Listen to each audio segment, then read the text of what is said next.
story of the Titanic, but not many people know that Titanic had two sister ships, and that on the night of its sinking, one of them was rushing to help but didn't make it in time.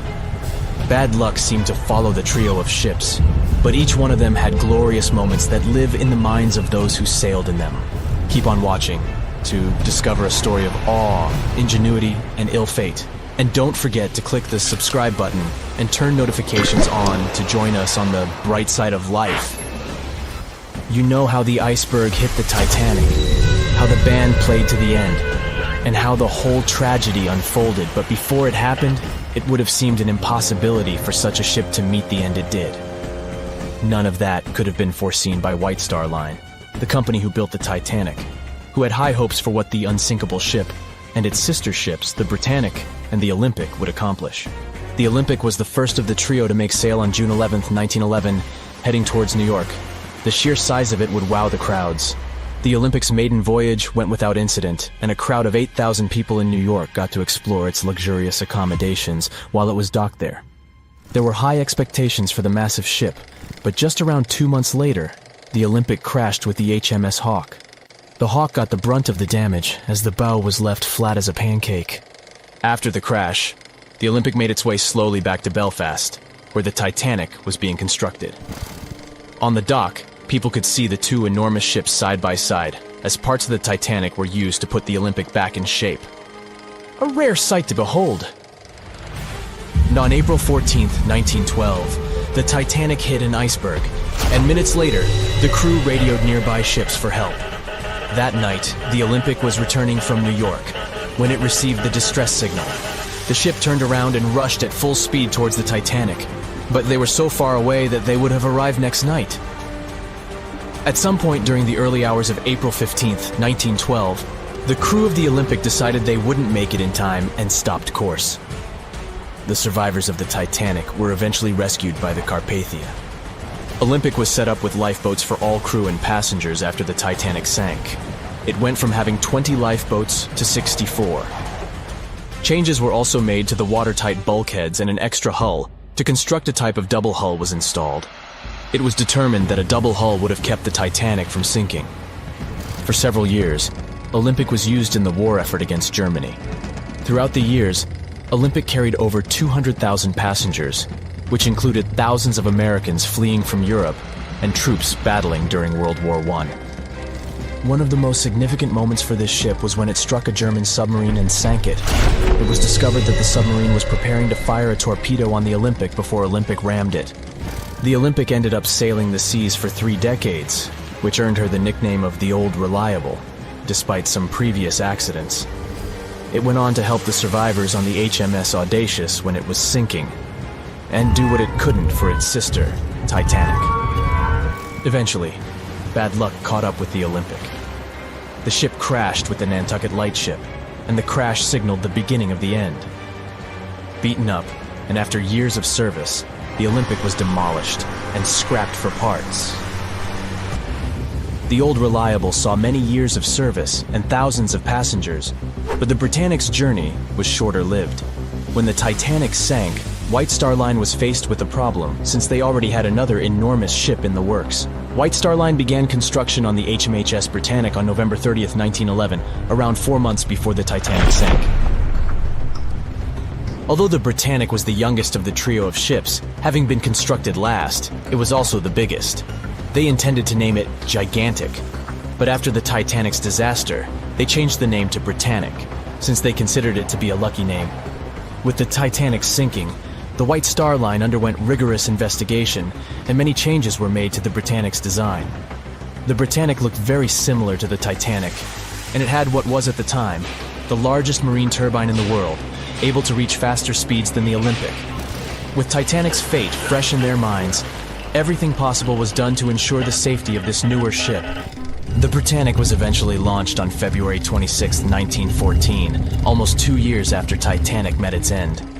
After the Titanic's disaster, the White Star Line wanted the Britannic to redeem their name. The Britannic was on its way to becoming a successful ship.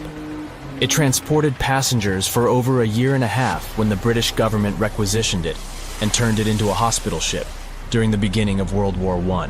The ship became an even more impressive sight to look at. It was painted all white, with enormous red crosses on its side to indicate it was a hospital ship. One of the ship's surgeons, Dr. J.T.H. Beaumont, thought of it as the most wonderful hospital ship that ever sailed the seas. It could treat as many as 3,309 patients at once. This is how the Britannic became His Majesty's Hospital Ship, or HMHS Britannic. Though the sight of this magnificent ship must have put a smile on a wounded soldier's face or two, the Britannic didn't operate for long. Just a year after it was turned into a hospital ship, the Britannic was making its way through the Aegean Sea to pick up wounded soldiers, when it was struck by a loud explosion. The passengers didn't know what had happened, but headed to the deck to disembark. It is unclear what hit the Britannic, but the general consensus is that it was struck by a mine left by a German U-boat, though some still believe a torpedo hit it. The captain tried to move the ship to a beach close by, but the ship was sinking fast. In the desperation, against the captain's orders, several crew members launched lifeboats and disembarked. But since the ship was moving and the propellers working, the lifeboats were sucked and destroyed by the propellers. Though so much effort had gone in to ensure the Britannic was safer than the Titanic, whatever explosion occurred left the Britannic in the same dire condition as the Titanic in just 10 minutes. In a cruel twist of fate, it also sank in the ocean. Unlike Titanic's enormous death toll, only 30 people perished in the sinking of the Britannic, and over 1,000 survived. So many people survived because the accident happened in the morning, when the temperature of the water was warmer and the Greek island Kea was close by to offer help. In the end, the Britannic only sailed the seas for over 2.5 years. The bad luck that followed the Titanic and the Britannic and the accidents and demise of the Olympic was remarkable. But what was most impressive is that there was a woman who sailed on all 3 ships and survived. Violet Jessup was a crew member and nurse aboard the ships. She was there when the Olympic collided with the HMS Hawk in 1911 and disembarked safely. 2 years later, she escaped the sinking of the Titanic in lifeboat number 16, and she showed some women it was safe to board the lifeboats. You'd imagine that would be enough to keep her from ever getting on a boat again, but not for her. A few years later, she served as a nurse in the Britannic while it was used as a hospital ship. When the explosion occurred, Violet jumped overboard, was pulled under by the water, and hit her head on the keel but survived. Can you imagine her experience? She must have had nerves of steel. All in all, the trio of ships saw journeys of triumph and tragedy. Ill fate might have followed them, but all the survivors were left with incredible stories to tell. Can you guess how many theories of the Titanic's sinking exist? Right, loads, including a theory of my own, which I'm going to share with you today. And then you can decide which one seems most likely to you. One Piece theory. The very first version of the events was the One Piece theory. It's very simple and basically claims that the sinking happened without any breakups. 2:15 a.m., the ship collides with an iceberg. 2:18 a.m., the lights go out. The ship reaches an angle of 45 degrees and then quickly begins its final plunge into the ocean depths. 2:20 a.m., only about 3 minutes later, the RMS Titanic disappears under the surface of the ocean for good. The liner doesn't break, it just goes down as a whole piece. Of course, this can't be true. In April 1912, the Titanic was not only the largest ship in the world, but also the largest ship ever built. It's hard to believe that such a heavy vessel could have gone down without breaking. That's just impossible. Well, I mean, you can't blame the theorists. Before we found the wreckage, there were no other theories. Wait a minute, or were there? The day after the disaster, the survivors gave their interviews. They talked about what had happened, and some of them claimed that the ship had actually broken in two when it had been flooded. For example, Jack Thayer, a 17-year-old boy, outlined the sinking as he remembered it, and L.D. Skidmon drew a sketch based on his description. The picture clearly showed the ship breaking in half. But no one believed Jack or other witnesses. There was no evidence, so their claims were received with a grain of salt. But in 1985, things changed. First, breakup theory. That's when Robert Ballard found the wreckage of the Titanic in the depths of the ocean.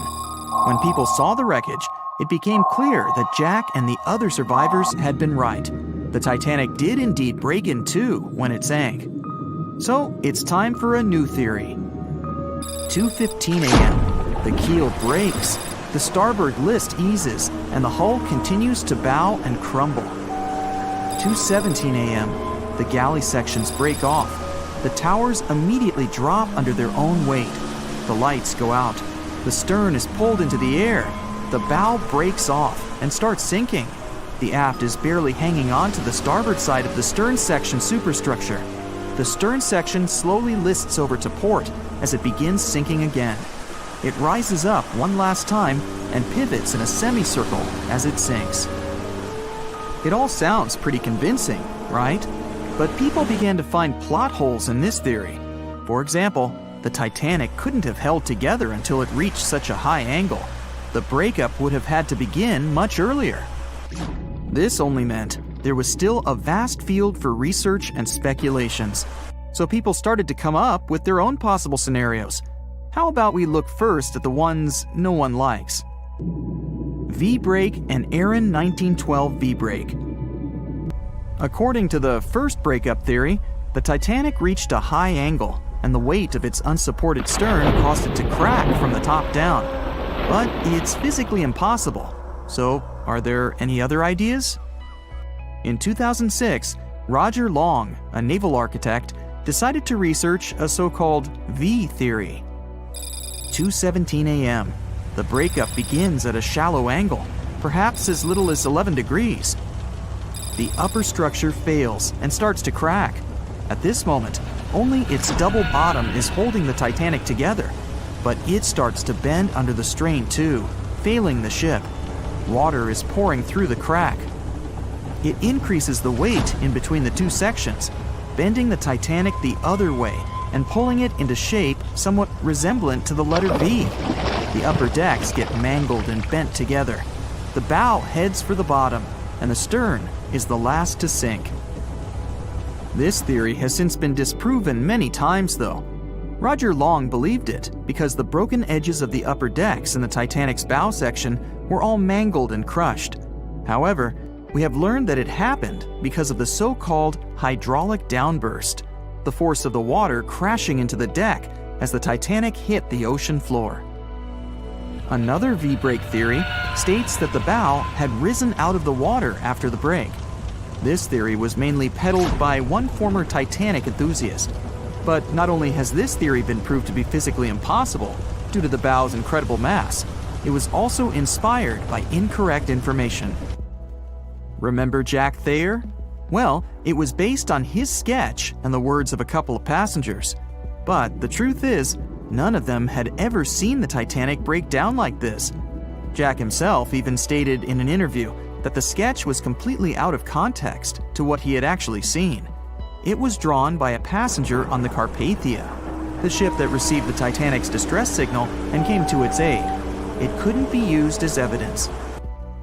Now that we know this, let's move on to the theories that most people believe in. James Cameron's banana peel theory. Who hasn't seen the legendary movie about the Titanic, right? It became the leader of the 70th Academy Awards ceremony in the number of nominations and awards, and deservedly so. But did you know that James Cameron had been interested in the Titanic for many years and studied the ship's history? His books and research are very detailed, and he even came up with his own version of the events. It's called the banana split theory, and this is actually what you could see in the movie. Here's how it goes. The Titanic reaches a 23-degree angle and fractures down to the keel. The double bottom acts as a hinge as the stern falls down. When the double bottom fails, the bow and the stern separate. The stern lists to port, standing vertically, and then begins to go underwater. This theory is the most scientifically accurate one, along with Roy Mengat's theory.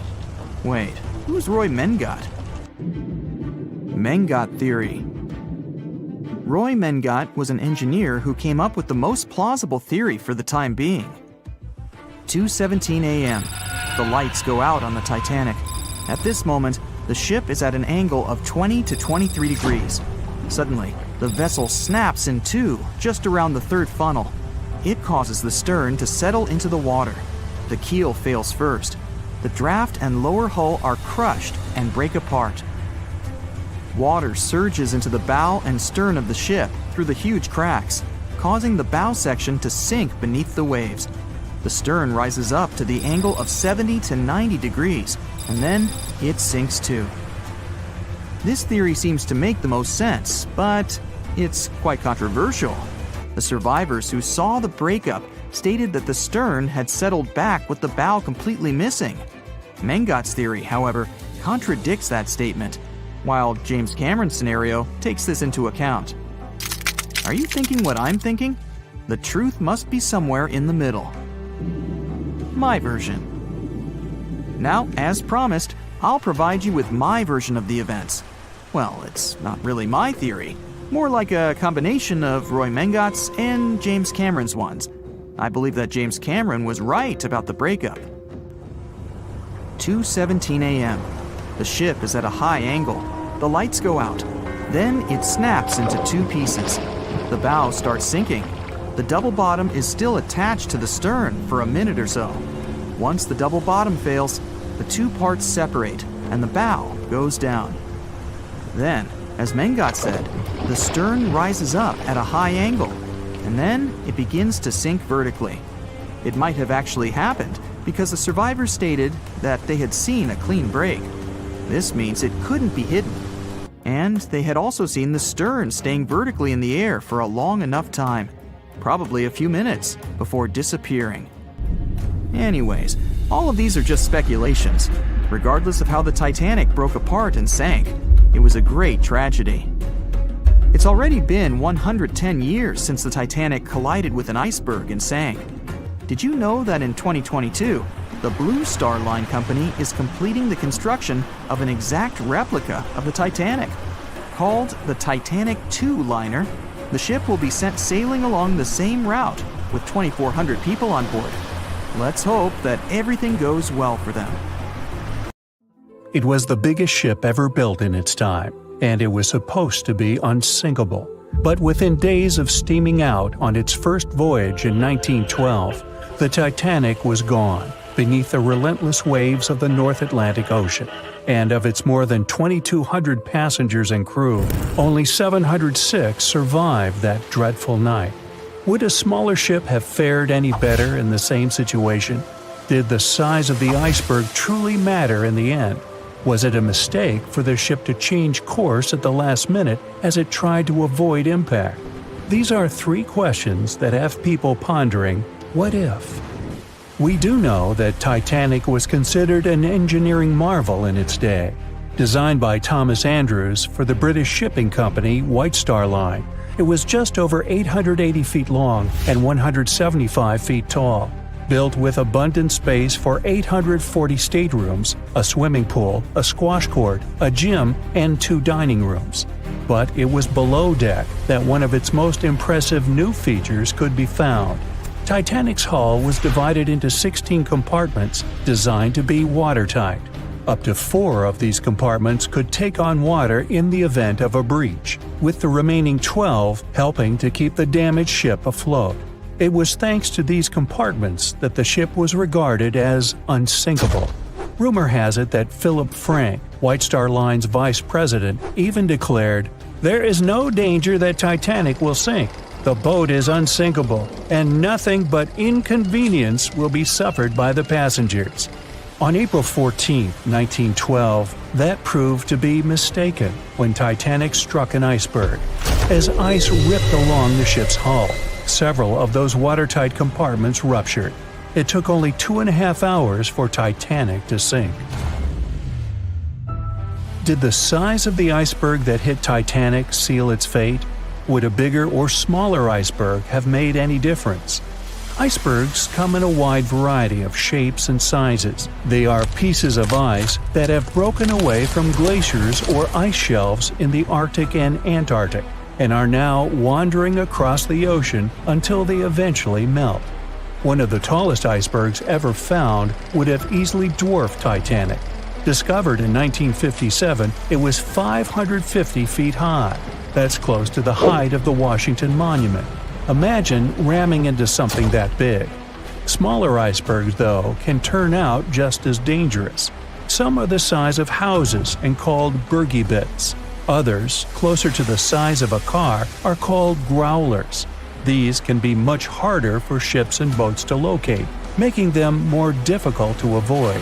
And though smaller, they can produce a lot of damage when hit.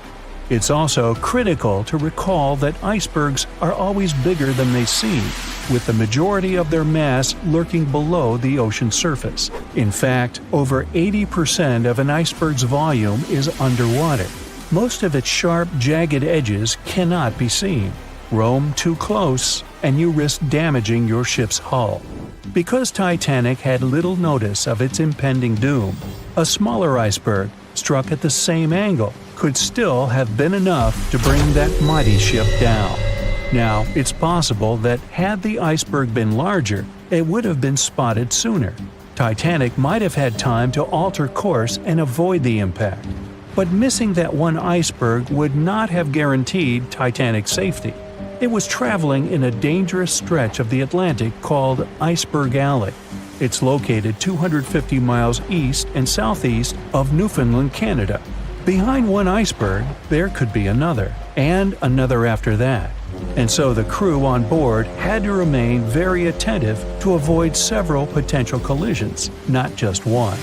A smaller ship might have been better suited for the trip. Titanic's size was certainly a challenge when it came to steering. In fact, it had just left her dock in Southampton when it nearly collided with another smaller ocean liner, the SS New York, missing it by just 2 feet. The gigantic steamship was obviously not made for maneuvering quickly in tight quarters. A ship that size required time and space to change course. But when it comes to ships versus icebergs, a ship's size doesn't always matter. The Islander was a steamship designed to travel the Inside Passage in Alaska. In the summer of 1901, it struck an iceberg, which tore a hole in the front portion or bow of the ship. The vessel did not sink right away, and the crew tried to steer it to safety. Ultimately, its bow completely submerged, and its stern was lifted up and out of the water. It didn't take much longer before the ship sank completely. Of the 168 passengers and crew members, 128 survived, and $3 million in gold was lost. Islander had a 240-foot hull, making it almost a quarter of the size of Titanic, and that smaller size didn't seem to be much help in preventing a collision with an iceberg. And then there was the Hans Hedtoft in 1959. Also known as the Little Titanic or the Danish Titanic, it was referred to as the safest ship afloat. It was 272 feet long with 95 people on board. Much like the real Titanic, the Hans Hedtoft was specifically engineered to handle most of what the sea could throw its way. Along with its double steel bottom, it also had an armored bow and 7 watertight compartments. How could such a ship sink? But it could, and it did. It was on its first voyage, returning to Copenhagen, when it ran into trouble. On January 30th, it hit an iceberg. An SOS was sent, but when the Johannes Cross arrived to help, the Hans Hedtoft was nowhere to be found. The only evidence of the ship's existence was a lifebelt that was washed ashore in Iceland 9 months later. Again, the ship's smaller size didn't work in its favor. A smaller size of Titanic wouldn't have guaranteed a safe voyage in 1912. The final what-if concerns the last-minute choice when the iceberg was spotted and the alarm sounded. First, Titanic could attempt a complete stop, but this wasn't an option as the ship needed a half a mile to come to a halt, and the iceberg was a mere 900 feet away. Second, the Titanic could attempt to avoid the iceberg by steering away from it. This is what the captain ordered, but the attempt was unsuccessful, resulting in a deep gash across the ship's hull. The final option? To hit the iceberg head-on. Would this have made any difference? The answer is an intriguing maybe. Some think a head-on collision would have saved Titanic. In this scenario, the collision would have limited the damage to the very front of the ship. Instead of the iceberg tearing through the hull and compromising several of the watertight compartments, only 4 of the compartments would have been breached. This meant the others could do their job of keeping Titanic afloat. The ship could be stuck, unable to move, but it would remain above water until help arrived. This would provide a ship like Carpathia enough time to reach the scene of the accident and bring the people on board to safety. One of the Titanic's designers, Edward Wilding, made a similar claim during an inquiry into the sinking. He argued that most people would have survived a head-on crash, and that Titanic itself would not have sunk. Others disagree, though. First, the special bulkheads on Titanic were designed specifically to protect the ship against collisions with other vessels, not with icebergs. These compartments would crumple upon impact, absorbing some of the force while the other ship absorbed the rest. Though the damage would still be extensive, the remaining bulkheads would keep the ship afloat. But an iceberg does not have the same flex in a collision as you would experience with another ship. Most of the force would be absorbed by Titanic, resulting in greater damage to the ship.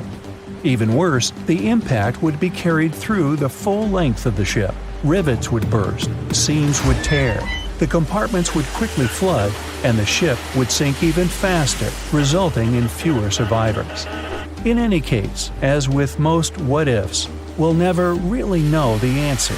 As tragic as Titanic's first and last voyage was, it did result in changes that helped make venturing out to sea much safer.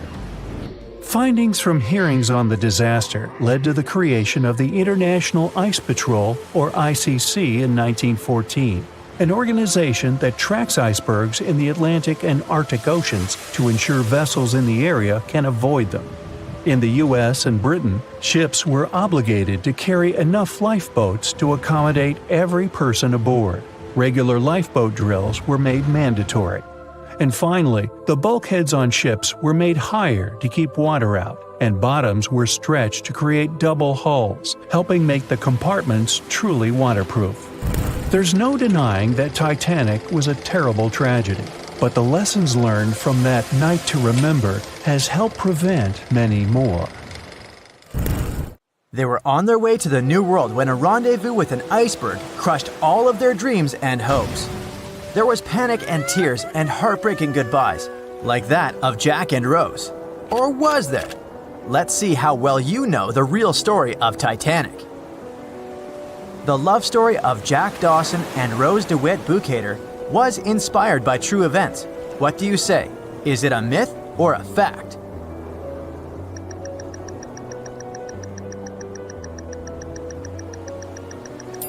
The most emotional Titanic love story was actually all made up by the screenwriter and director of the famous movie, James Cameron. Some passengers featured in the movie were real though, and by a mere coincidence, there was a J. Dawson on board. His name was Joseph, not Jack, and he worked as a coal trimmer. The most expensive object lost with the Titanic was a painting by Pablo Picasso. What's your take on this one?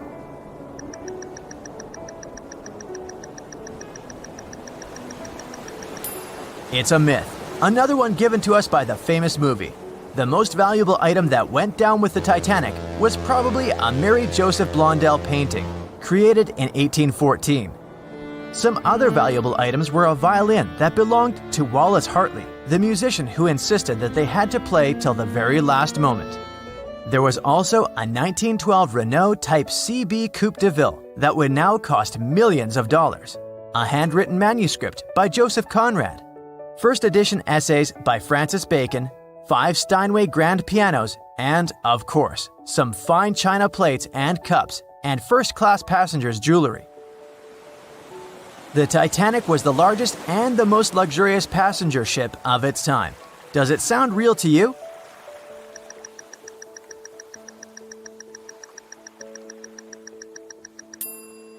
Yep, it's totally true. In April 1912, the Titanic was the largest ship ever built. It was 882 feet long and had a maximum passenger capacity of 2,435 people. That's not a lot compared to the largest cruise ship of today, the Symphony of the Seas. It's just a bit longer than the Titanic, but has more than double the passenger numbers. And yes, no other cruise liner has probably beaten the Titanic in terms of luxury to this day. It costs more than $200 million to build in today's money. The tickets were also quite expensive. Duh! First-class tickets ranged in price from $1,700 in today's money for a berth up to $50,000 for one of the 2 parlor suites. Second-class tickets were $700. Third-class passengers had to pay between $170 to $460. Most of the passengers of the unsinkable ship managed to survive. True or false?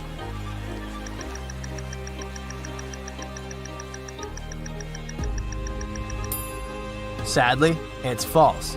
Only 37% of all the passengers actually survived the meeting with the Titanic. Around 61% of the first-class passengers, 42% of the second-class passengers, and 24% of the third-class passengers made it out alive. The Titanic was passing through the Bermuda Triangle when things went wrong, and that's probably why it sunk. What do you say? Myth or reality?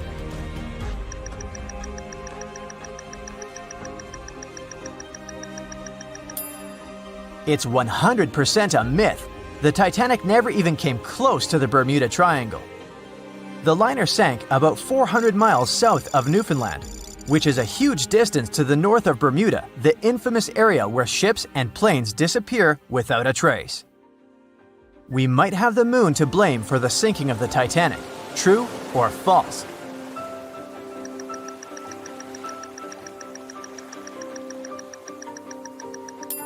This one is true. The moon heavily affects the tides on Earth. The closer the moon is to the Earth, the stronger the tides are because of the increasing gravity of our satellite. Back in 1912, the moon was so close it made several glaciers in Greenland break apart. Massive chunks of ice that broke off from the glaciers started floating south. The supermoon event came just 6 minutes after a spring tide, the alignment of the moon, the sun, and the Earth that makes their combined gravity reach its peak twice a month. And the day before, our planet had come the closest to the sun that year, which made the gravity even stronger. This mixture of events created perfect conditions for one of the most powerful tides in history. Icebergs breaking off from Greenland's glaciers drift off to the coastal waters of Labrador and Newfoundland, where they often run aground. To move on, they need to either melt and become lighter or catch a high tide that would carry them further. The 1912's tide was as high as it gets. So they shifted many shipping routes south because of the huge amount of icebergs. But not the Titanic, of course, as they believed it was unsinkable. It took 4 hours and 40 minutes for the Titanic to sink. What do you say?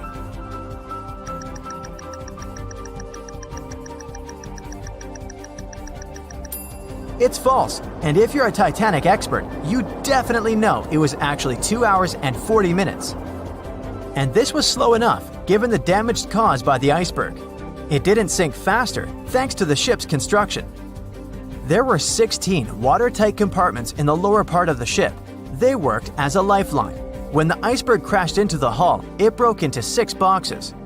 The Titanic could have stayed afloat only if 4 compartments had been damaged. Water filled the first 6 compartments within 1 hour. During this time, the ship tilted slightly to the right side. Then, water began to flood the 7th box when all 6 boxes were filled. And from that moment, the sinking rate was growing with every second. The ship's bow sank under the water, and then the stern filled up. One of the leading reasons for the Titanic tragedy was signal rockets. True or false? What's your take on it?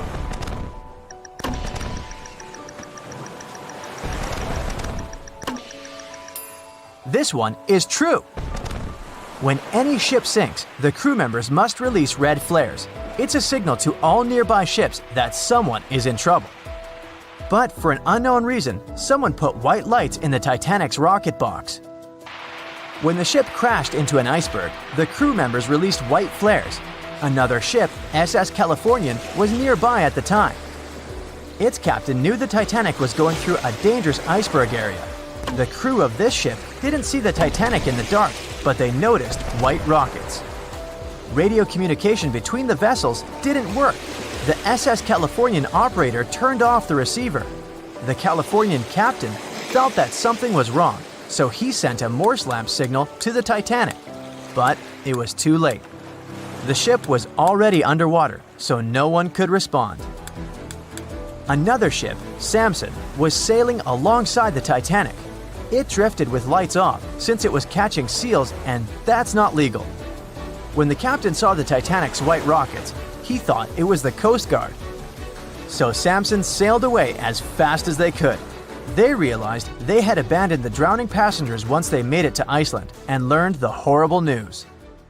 In 1996, one expedition managed to raise the Titanic from the ocean floor. Do you believe it?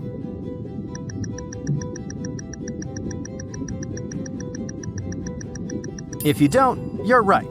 There were different ideas on how to raise the Titanic, from doing it with compressed air to putting it in wire mesh and covering it with liquid nitrogen, or using giant magnets. The only real attempt to raise the Titanic was made in 1996, and it failed dramatically. The expedition's goal was to lift a part of its hull, weighing about 21 tons. It would still have been the largest piece to see the sunlight again, if the operation had succeeded, that is. They lowered 4 large bags filled with diesel fuel to the bottom of the ocean and attached them to the hull plate. Then, the fuel bags were released and they started lifting the pieces on their own. The plate was about 200 feet below the surface when the weather got rough. The expedition members decided to tow the part to calmer waters around 80 miles away. Long before they reached the towing destination, half of the plate broke off and sank to the bottom again. 2 of the lifting bags seemed to have broken loose and the hull went down. The Titanic will most likely crumble to dust halfway up if someone tries lifting it again. So, how many correct answers do you have? Let me know in the comments below. Staying in the water that's 70 degrees Fahrenheit for a long time definitely won't do your health any good. A water temperature of 50 degrees Fahrenheit is a nightmare. It feels much colder than the air of the same temperature. The passengers of the Titanic were in 28 degrees Fahrenheit water. Can you imagine how cold it was? Even the iceberg that the Titanic met was warmer. The water didn't freeze because of the high salt content. But what if the temperature had been higher? What if the Titanic had sunk in warm water, say 120 degrees Fahrenheit?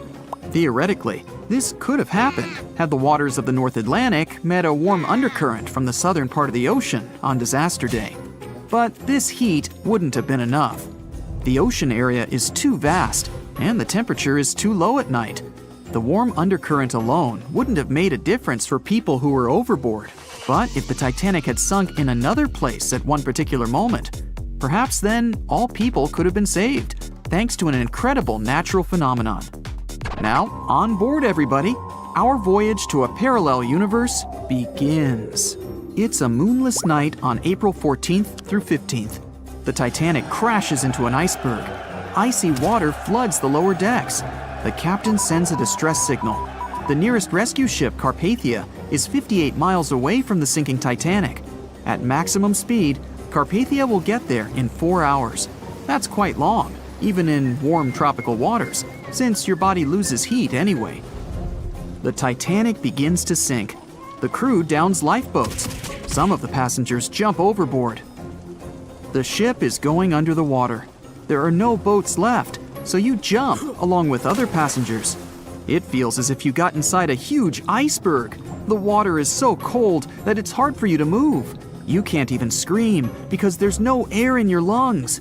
But at this moment, you feel a pleasant warmth coming from the depths. The heat rises above your knees and waist, then reaches your neck. Finally, you regain control of your muscles and can breathe deeply. You notice that all the other passengers feel the same warmth. The water becomes a little hot. It makes you happy. But in a moment, horror replaces your delight. The ocean begins to foam. And not because of the high temperature, but because something is rising from the ocean floor. You hear a heavy, low sound coming from the depths. It's not a sinking Titanic, but something bigger. You can see a huge iceberg nearby. It's melting, and a huge chunk is breaking off from it. A million bubbles appear on the surface. Then you feel something hit you in the leg. Thousands of strange lightweight rocks are rising from below. There are also massive plates among them. People use them as lifeboats. You climb on one of those rocks and look at the ship. It doesn't sink, since all the water is bubbling and pushing the vessel up. You take one of the small rocks and understand everything. It's pumice. An underwater volcano has woken up right under the ship. Thousands of tons of volcanic rock are floating to the surface. When it erupts, its magma shakes the entire space, heats the water, and destroys the seabed. But it doesn't result in anything destructive on the surface. The enormous pressure of hundreds of millions of gallons of water suppresses the volcano's power. Molten rocks of the Earth's crust are pressed against the seabed, and pumice rises to the surface. And here's why it happens. The upper part of Earth consists of many solid parts, tectonic plates. These plates collide with each other and divide. And when one part separates from another, the magma immediately comes up. So, all volcanoes are these unstable fault sites. If the Titanic had sailed over one of these areas during an eruption, many passengers would have been saved. Back in the parallel universe, you notice the Titanic starts sinking again. The water is no longer bubbling. The volcano has gone out. In a matter of seconds, the ocean turns icy again. Fortunately, you have your pumice lifeboat. This is enough to wait for rescuers. But let's imagine a situation with no underwater volcano and an iceberg. A situation when the water was warm from the very beginning. One of the engines in the motor compartment of the ship breaks down. Several pipes burst because of increased pressure, and now there's a crack in the ship's body. Water is filling the lower decks. The ship is sinking. People evacuate on lifeboats. There's less panic since the night is warm and no one is freezing. Each passenger gets a life jacket. The ship is breaking. You understand that you have to jump. The Titanic goes underwater. Many passengers fall overboard in horror. They dive into the dark ocean and immediately come to the surface. Panic and complete chaos take over. The ship disappears in the dark, and finally, it's all silent. A few minutes pass, and you notice there's no panic at all. The water is warm. Almost all passengers have life jackets. Someone is floating on the wooden ship wreckage. After a couple of hours, the water no longer seems so comfortable. The ocean takes away your body heat. To keep warm, passengers swim closer to each other in a tight circle. Yeah, now it's quite possible to wait for another couple of hours till the rescuers come. People on lifeboats sail closer and take those who freeze on board. Passengers take turns, 20 minutes in the water, then 20 minutes in boats. It's essential not to take your clothes off. Even a wet outfit helps keep your body warm for longer. And when it seems that everyone is saved, somebody screams. A girl in a boat looks scared. She trembles with fear and points her finger into the black water. Passengers try to see what's there and notice a triangular fin. 1, 2, 3. There are so many of them. The noise of the sinking ship has attracted a group of sharks. And now they are circling the survivors, hoping to satisfy their hunger. They're swimming slowly. It doesn't look like they're going to attack. But you should keep your eyes open, as these fish are some of the world's most aggressive and dangerous sharks, the bull sharks. They can be agile, fast, and unpredictable. They don't swim in the cold waters of the Atlantic, but the water in this parallel universe is perfect for them. The sharks are strong and sturdy. They create the illusion of slowness to relax their prey. They're called bull sharks because of their short, blunt muzzle, like that of a bull, and they like to hit a target or other sharks with their forehead. Several fish are ramming boats. Someone falls into the water. Fortunately, people help them back on board. The sharks aren't going to retreat. Chaos and panic ensue. People are screaming and splashing the water with paddles to scare away the fish, but it doesn't help. One of the sharks opens its toothy mouth and clings to a boat. At this moment, you notice more fins nearby. A pack of great white sharks arrives at the party. They are some of the most dangerous animals on the planet. They're big, fast, and strong, and their 300 triangular teeth lined in several rows are sharp as blades. Great white sharks swim around the boats and scare away the bull sharks. You fall off the boat and see a big fin approaching you. Fear awakens the survival instinct in you. You're trying your best to swim away from the shark as far as possible. Of course, it's useless, since the shark is much faster and will definitely catch you. You feel your foot touching the shark's nose. The other foot gets into the toothy mouth. You scream in horror. After a second, the shark lets you go. Great white sharks rarely attack people. If they bite, it's just to test you. After all, the shark's favorite prey is seals. It simply loses interest if it realizes you aren't a seal. But if the shark is starving, it doesn't matter to it what kind of prey you are. Lucky for you, this one is not like that. Those survivors in the boats have almost nothing to fear either. Great white sharks don't attack them. They can push boats slightly, but only to test them. The great white shark is swimming away from you. But a bull one appears, and it looks like it's hungry. The shark is swimming towards you, opens its mouth, and a loud ship horn penetrates the water. This is the RMS Carpathia that has come to the rescue. All the sharks swim away scared. All passengers are saved. Back in our universe, another ship that had been nearby could have saved the passengers much earlier. But that's another story. You know SOS, don't you? 3 dots, 3 dashes, and 3 more dots. It's an easy enough signal to tap out in Morse code. It means save our souls or save our ship. The crew of the legendary Titanic had been desperately trying to send this signal for 2 hours the night of April 14, 1912. There were other ships not too far from the spot where the Iceberg took down the mighty Titan of the sea. But the call for help seemingly disappeared before it could reach them. The passenger ship SS Mount Temple did pick up a signal and try to respond, but the Titanic never got the answer. So what was silencing the ship's cries for help? Some unknown Bermuda Triangle of the North Atlantic? Consider this. Eyewitnesses say the sky was painted with a brilliant aurora borealis that cold, fateful night. Beautiful, yes, but on that day, the northern lights may have sealed Titanic's fate for good. You see, the aurora borealis forms thanks to geomagnetic storms. Sounds complicated, but those are basically fluctuations in the Earth's magnetic sphere. And what causes those is the sun itself. The magnetic sphere is like a protective bubble that surrounds our planet. It blocks harmful solar rays, winds, and other cosmic dangers from reaching us. Without it, life on our planet wouldn't be possible.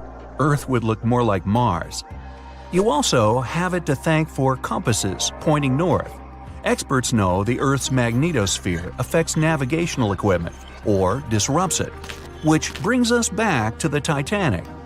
Recently, a published weather researcher named Mila Zenkova proposed a theory that solar flares, which provoked a geomagnetic storm, could have played a major role in the Titanic's untimely demise.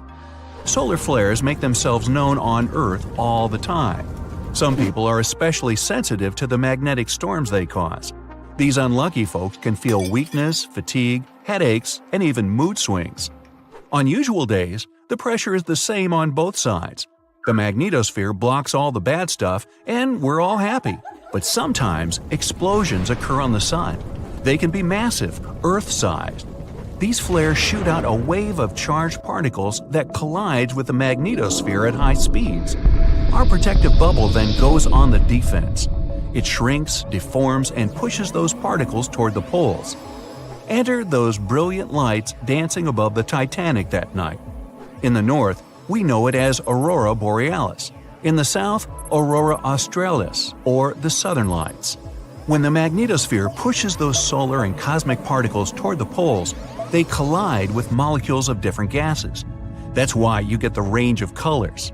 For example, oxygen can be green or red depending on the distance, and nitrogen is blue or purple. What multiple people saw that night was exactly this phenomenon, including the second officer from the rescue ship Carpathia. He wrote it down in the logbook before getting the distress call from the Titanic. But I'm getting ahead of myself. Auroras are a visible sign of a geomagnetic storm. Now, about navigational equipment. This applies to satellite and radio frequency devices. Remember, they didn't have iPhones back in the Titanic days. so the average person couldn't notice their gadgets going haywire. But navigational devices and wireless telegraph did exist and were actively used. Rewind back to the Middle Ages, when sailors noticed that, on some days, compasses wigged out. The arrows spun in all directions, and people back then had no idea why. It wasn't until the 18th century when French scientists found out that such problematic days occur at the same time as black spots appearing on the sun. Solar flares. The mystery was solved. Now, the Titanic had the most advanced, well-known radio equipment at that time. They tested it thoroughly to make sure it worked for distances up to 2,000 miles away. Titanics passed them all. On April 10, 1912, the massive liner left Southampton and set off for New York. The very next day, the crew started getting the first reports of drifting icebergs and ice fields. They put dots on the map to mark the coordinates and let out a sigh of relief. All the troublesome spots were north of the Titanic's planned route. But after a couple of days, the warnings were moving farther and farther south, encroaching on the majestic ship. On April 14th, Captain Edward Smith decided to change course to the south in hopes of bypassing the ice. This ended up being a huge mistake. Enter the magnetic storm. If it was throwing the navigation equipment off, even by a tiny error of half a degree, the captain could have been mistakenly taking the ship right toward a cluster of icebergs. What's even worse, the radio operators ignored warnings coming from other ships. That, or they simply forgot to hand them over to the captain. As hired contractors from the radio company, they were more interested in transmitting paid telegrams from passengers on that luxurious liner. The radio transmitter kept going out of order that evening, probably because of all this private traffic. When it was finally fixed, operator Jack Phillips received another message from the SS Californian at 10:30 p.m. Their operator was trying to warn Phillips about the coordinates of drifting icebergs, but he paid them no attention. He was nervous and in a hurry. Was the magnetic storm to blame for his frayed nerves and bad mood? We can only speculate. But as you know, some people are more sensitive to these things. The weather was fine, the ocean was calm, the water was smooth as glass. Despite all the warnings, the ship continued to sail at a maximum speed of over 22 knots. An hour later, Titanic collided with the infamous iceberg. On April 15th at 12:14 a.m., in the middle of the night, Titanic's operators started to transmit the first emergency signals. The SS Californian was sailing just 20 miles from the Titanic. They could have easily come to a quick rescue. But 10 minutes before the disaster, the Californian's radio operator had gone to bed. He was the only one who understood Morse code on the ship. According to this new theory, the magnetic anomalies possibly blocked Titanic's messages to other ships. For example, the steamer SS La Providence didn't receive any signals from the sinking ship at all. Yet they were still getting transmissions from another giant, the Olympic, which was 500 miles from the Titanic. That night, the signals were acting strange. They simply got lost somewhere in space, or they were like a jumbled riddle, impossible to solve. The SS Mount Temple did get a message and rushed to Titanic's aid. But as fate would have it, the rescue ship got stuck in ice. She did arrive at Titanic's last known coordinates, but the luxury liner was nowhere to be seen. So were the coordinates accurate at all? The steamer Carpathia was about 60 miles away. At 12:30, their radio operator told the Titanic's crew they were rushing to help. The ship famous for coming to the aid, Carpathia, was going full steam ahead. But here's the odd part. At first, they headed to the wrong spot. The magnetic storm could have thrown its equipment off. Good news is the steamer did end up reaching the right place when they saw the lifeboats full of passengers. Interestingly, once she reached land, the Carpathia didn't have any problems with her equipment. The blackout happened just around the wreckage site. The following investigation blamed radio amateurs for blocking signals. We now might know otherwise. Zinkova explains that at that time, they didn't know exactly how and to what extent the sun influences the Earth. No one could have guessed that the sun could tamper with these massive ships' navigational equipment. especially one that had the best of the best at the time. There's another theory that even the moon could have played a role. Some researchers claim that in January 1912, our natural satellite was closer to the Earth than usual. It caused very strong tides and raised the sea level. Every year, icebergs break away from Greenland and stop around Newfoundland. But not that year. The increased water flow pushed them further for 3 months. And come April, they were right in the way of transatlantic ships. Unfortunately, it was a recipe for disaster when it came to the mighty Titanic. A beam of electric light pierces the darkness over the calm waters of the Atlantic Ocean. The Titanic is quietly making its way through the waves, its passengers asleep, when suddenly a monstrous white shape is caught in the light beam. The fateful iceberg is about to rend the side of the legendary ship.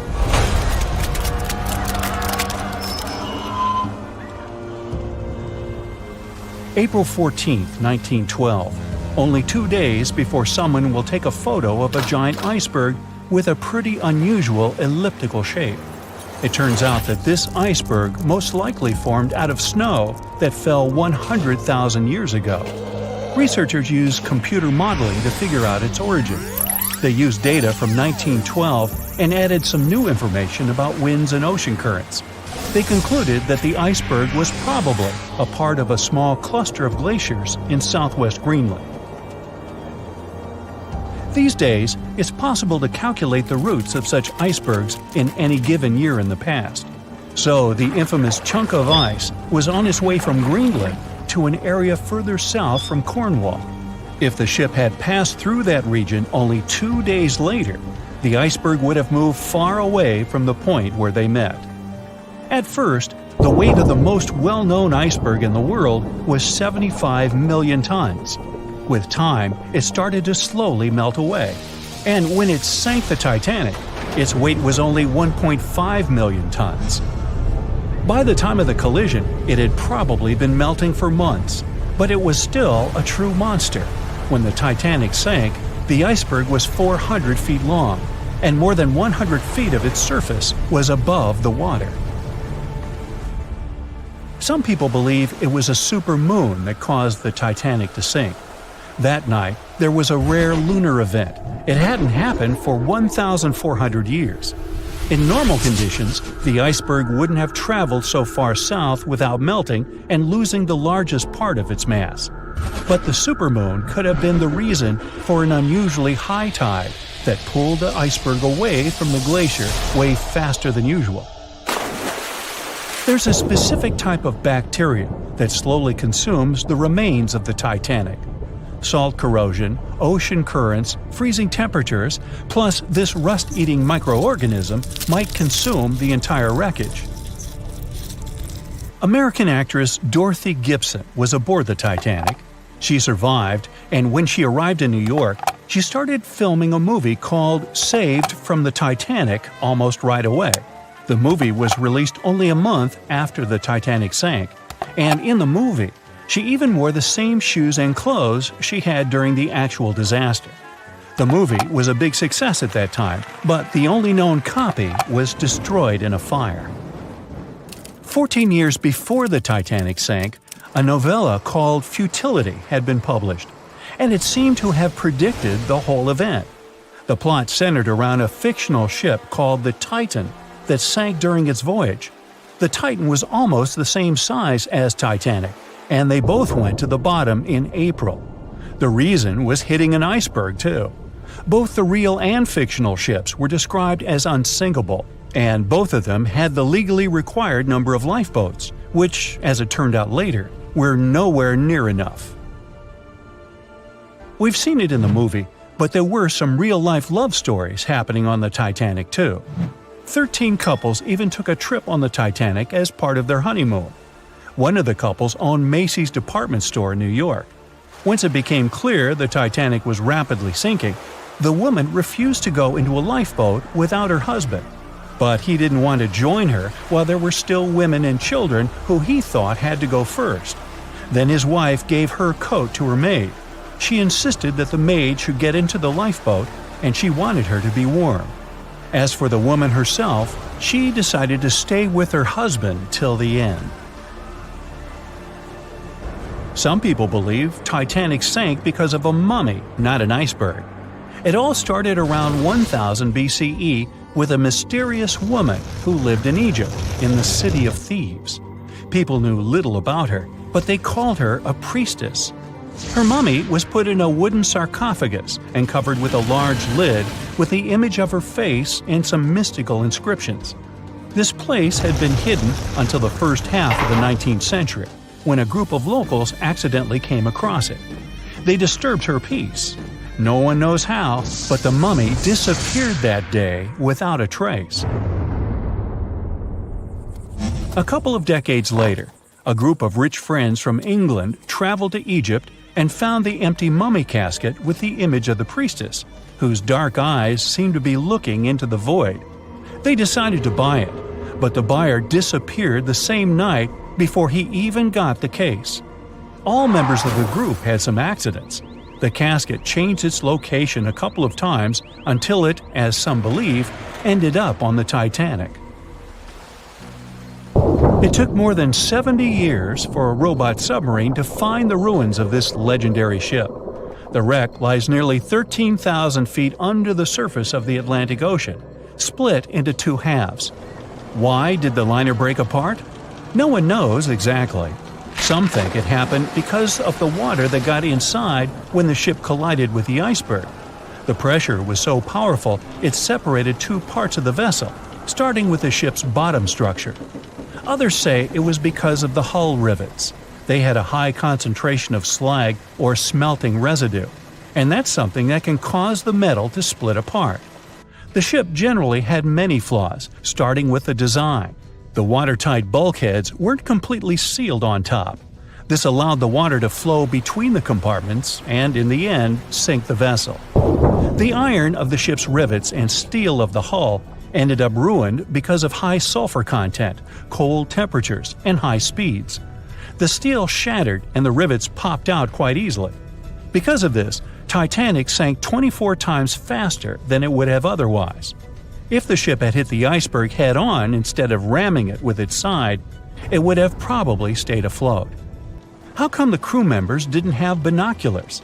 It would have surely helped them spot the iceberg on time and maybe even avoid the disaster. But the binoculars on the Titanic were locked in a storage cabinet. Only one crew member had the key, and he had been transferred off the ship right before it set sail. He later said he hadn't remembered to hand over the key. But even without the binoculars, the ship might have had some time to change course and avoid the collision if the crew had gotten some warning. But that's the thing, someone did warn them. About an hour before the incident, a ship that was relatively close to Titanic, the SS Californian, sent a message to inform them it had stopped because of dense ice field. But the warning never got to the Titanic's captain. Some experts say it was because the radio operator didn't think it was that urgent. And later, the SS Californian said they didn't get a call for help from the Titanic because their radio operator was off duty. Some say the crew on the Titanic couldn't spot the iceberg on time because of an optical illusion. Atmospheric conditions that night probably caused super refraction, which could have camouflaged the berg. After all, no one actually saw the iceberg until it was too close to the ship to somehow avoid the crash. Not even a whole minute passed between the moment they saw the iceberg and the collision. It was only 37 seconds, and it took Titanic 2 hours and 40 minutes to disappear below the ocean's waves.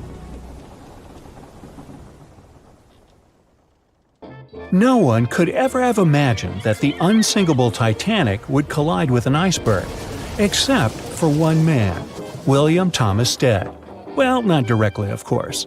It's not like he jolted out of bed one day, envisioning the fall of the Titanic.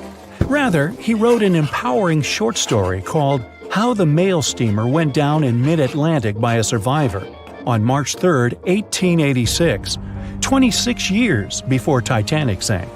Okay, let's do a super quick recap. Titanic was traveling from Southampton to New York in April 1912 in the North Atlantic. The ship hit an iceberg, and less than 3 hours later, it was completely underwater.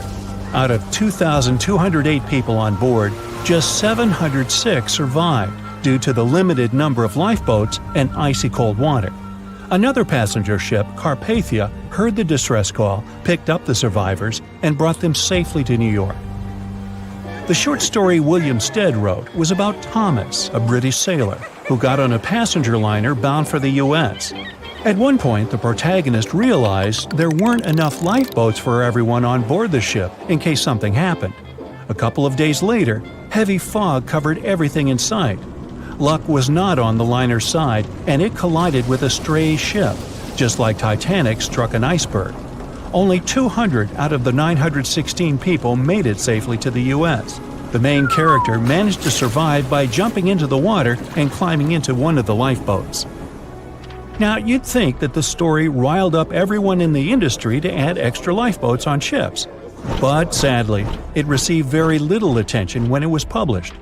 Even more tragically, William Thomas Stead was on Titanic when it sank, and he didn't make it. The survivors who knew Stead mentioned that he had always been cheerful and had loved to chat during meals. He complimented the ship's design and how sturdy it was. Witnesses also talked about how he had been helpful when the ship had been sinking, having given his life jacket to someone else. He was a journalist by profession and was on his way to New York for a ceremony. One of his most important contributions to modern journalism was the use of illustrations in every newspaper article. He also introduced newspaper interviews, and they're still used to this day along with illustrations. But this story wasn't the only published work that predicted the disaster. Morgan Robertson was an author and former ship captain who wrote short stories and novels. His most notable novella is The Wreck of the Titan. It's also known as Futility. The book was written in 1898, 14 years before Titanic. It was a fictional story about the Titan, an ocean liner similar to Titanic, which was crossing the North Atlantic. It's also a coincidence that Titan was just as fast as Titanic and shared many other similarities, like size and design. The book described it as unsinkable and the largest ship to hit the ocean at the time. That's what they said about Titanic, too. Another eerie similarity was the limited number of lifeboats it had. The story took place in April, and that's when Titanic set off on its journey and hit the iceberg. The Titan story also mentioned that barely anyone had survived that horrible accident. Unlike Stead's story, the protagonist of Robertson took a different path. The Titan sinking happened somewhere halfway through the book, so after the accident, the main character went on with his life. The book was brought back into the spotlight after the Titanic disaster. How could someone describe the events that took place almost a decade later so accurately? Many started to believe Robertson could see the future. But the reality was that Robertson knew his way around a ship. It was easy for him to write down the nitty-gritty of things without doing more research. Realistically, one of the biggest threats for ships at that time was hitting an iceberg or colliding with other ships. The next story sounds somewhat mysterious. Once, Alex Mackenzie heard a voice that warned him not to board Titanic. But when he turned around, there was nobody there. As he continued walking, the voice spoke to him again, but this time it was louder and more distinct. He took the warning seriously and decided to cancel the trip and go back to Glasgow, Scotland, his hometown. His grandparents weren't too happy to find him back home instead of on Titanic. After all, the ticket was very expensive. That disappointment very soon disappeared when they heard that the ship had struck an iceberg. John Coffey was a member of the crew of Titanic, but he decided to ditch the ride when the ship stopped at his hometown in Queenstown, Ireland. His inner voice told him to get off the liner, and he did. He was only 23 at the time, and for someone his age, it could be a major career boost and an opportunity to grow. Despite the horrible tragedy, the guy signed to work with the RMS Mauritania just months after the Titanic sinking. Talk about commitment. Some added info was revealed about what may have contributed to the fall of Titanic. The constructors insisted that the ship was unsinkable, but many people later theorized that the vessel's steel plates had been too frail for the freezing Atlantic water. It may have caused the rivets to pop, allowing ocean water to seep inside. Another theory is that there may have been a fire in the hull of the Titanic that had been raging for 3 weeks before the voyage. The fire softened the steel, allowing the iceberg to cut through it like a hot knife through butter. Some pictures before the ship set off on its journey show black marks on the hull, which could have been caused by fire. Either way, the iceberg would have caused significant damage in any case, no matter if there was a fire or not. Some people also blame those who designed the Titanic. The ship was built with large joints at the bottom, which probably snapped easily during the collision. Of course, these are all theories, but we know for a fact that the iceberg was the main character of this drama, and that the works of Stead and Robertson should have been taken seriously. Either way, this should be a lesson for the future, helping to prevent similar tragic accidents. By the way, ocean liners and passenger ships wouldn't exist if it hadn't been for Thomas Newcomen. In 1712, he invented a steam engine that was so strong it could produce enough energy to power a ship. And a century later, in 1819, the first steamship traveled across the Atlantic Ocean to Liverpool, UK. It only took the vessel 29 days to cross the ocean. The passenger ship industry boomed in the early 1900s when it became easier for people to move to America or go on holidays. As decades rolled by, the use of aircraft stole the spotlight from passenger ships, since planes were faster and more efficient. Nowadays, it's quite rare for a passenger ship to collide with anything in open water. Modern technologies can detect anything that can pose a threat and even predict stormy weather. Cruise ships these days are giants compared to the vessels of Titanic's era. Modern ships can carry almost twice the number of passengers and have amenities folks back then could only dream of. Most cruise ships these days have several restaurants to choose from, multiple swimming pools, and game rooms to catch a break. If you're in the mood for some fun, you can watch live performances. Don't forget about the helicopter pad, because why not? Don't worry if you start feeling unwell. The in-house doctors are always there to help any passenger in need. And these ships are only going to get bigger. Putting Titanic and a modern cruise ship side by side is like comparing a Corgi to a Doberman. Back then, Titanic was the biggest and most cutting-edge vessel anyone could dream of. So, who knows what the future of cruise ships can hold? We might even have entire cities floating around. That would be a really big boat. April 1912 marked one of the most terrible tragedies in the history of the world. The most unsinkable vessel, the pinnacle of engineering at that time, the huge Titanic, sank. On that dark, moonless night, the ship had many chances to save its passengers. There was another ship just a few miles away that could have saved the Titanic, but it didn't. It wasn't a phantom ship, and it's not some legend or a theory. This is a documented reality. There are records and witnesses' statements confirming this, but why didn't this ship help? Let's find out what happened that night by looking at these events from 3 different points of view. Let's start with the Titanic version. 11:30 p.m. The moon hides behind black clouds. Visibility is bad. Everything is calm on the Titanic. Under the captain's guidance, the communications operator stays in touch with the mainland through the radio. At this moment, some stranger breaks into the frequency, interrupting the operator's communication. It's unclear what this strange man wants and what he's talking about. The operator doesn't try to figure it out. He shouts at the guy, demanding him to disconnect. The connection is interrupted. At 11:40 p.m., the Titanic crashes into an iceberg. The ice breaks the hull. Water begins to flood the lower decks. Nobody is panicking yet. 20 minutes later, at midnight, the ship's crew sends a distress signal through the radio frequency. Few people understand how bad the situation really is. After 20 minutes, at 12:20 a.m., they start lowering lifeboats with passengers. At 12:25 a.m., they receive a response to the distress signal. This is RMS Carpathia. Their captain reports they're already sailing at maximum speed towards the Titanic. But the problem is that the crash site is 58 miles away. This means Carpathia will only be here in 4 hours. At 12:45 a.m., the sinking ship's crew release rockets into the air. These flares are one of the main reasons for the terrible fate of many passengers, but more on that later.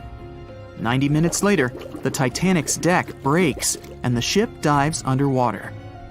At 4:10 a.m., the Carpathia finally arrives at the shipwreck location.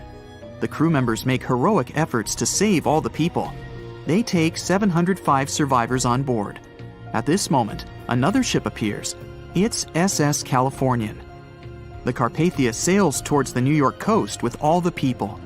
The Californian floats in search of passengers and finds nothing but wreckage. The ship was only a few miles away while the Titanic sank into the icy water. The Californian could have saved these people, but did nothing. Its captain, Stanley Lord, made one of the most terrible acts that a sailor can allow. He didn't help a sinking ship. When the world found out about all this, they detested Captain Lord. They couldn't bring charges against him, and the trial didn't punish him. But his career was ruined entirely, as no other ship company would hire him. Despite this, he never confessed he had been guilty. Before he passed away, the captain said it hadn't been his fault. If this was true, then what happened there? This brings us to the Californian version. It's the night of April 14th. The Californian is sailing in the cold waters of the North Atlantic. The ship gets into a section with a lot of icebergs. At 10:10 p.m., Captain Lord stops the ship. It's too dangerous to move around this area, as they can damage the hull. At 11 p.m., the ship starts drifting. It's impossible to move in such conditions with such poor visibility. The captain knows that the Titanic is coming here, so he orders the radio operator to warn the ship about the danger. Radio operator Evans turns on the receiver and tries to contact the Titanic. He spends about 30 minutes on it. The connection is finally established. At this moment, the Titanic radio operator is speaking with the mainland.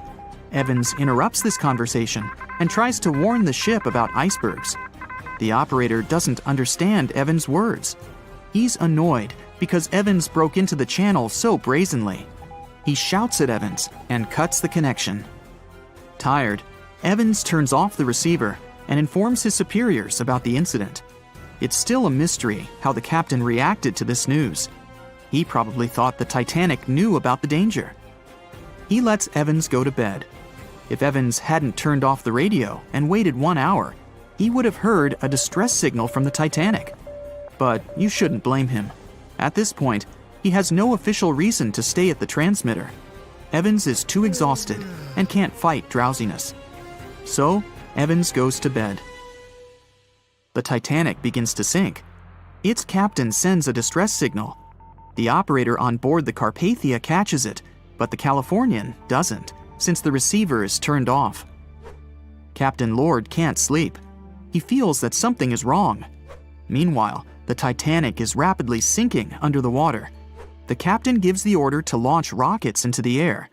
And here is where one of the critical mistakes takes place. They release warning lights, but they are not red. The crew forgot to take red rockets on board for some reason, so they lit up the sky with a bright white light.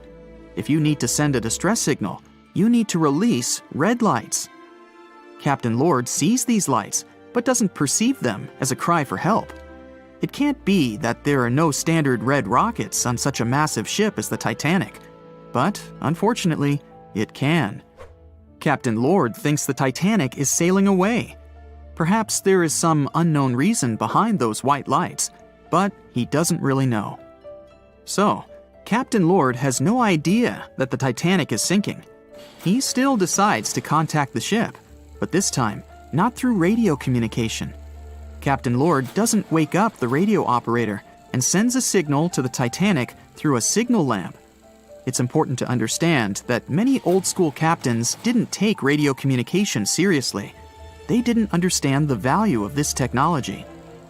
That's why Captain Lord doesn't wake up Evans. He sends light signals, but the Titanic doesn't respond. Many survivors later mentioned seeing the flashing lights of the Californian, but there was nothing they could have done. The ship's crew doesn't hear their cries for help. At 2:20 a.m., the Titanic completely goes underwater. A little more than 2 hours later, radio operator Evans wakes up and turns the transmitter on. He hears many rescuers talking about the sunken ship. Evans understands everything. He reports this to the captain. At that moment, the Californian immediately heads to the wreck site. They meet Carpathia there. With the survivors on board, it sails towards New York. The Californian stays sailing and looking for people.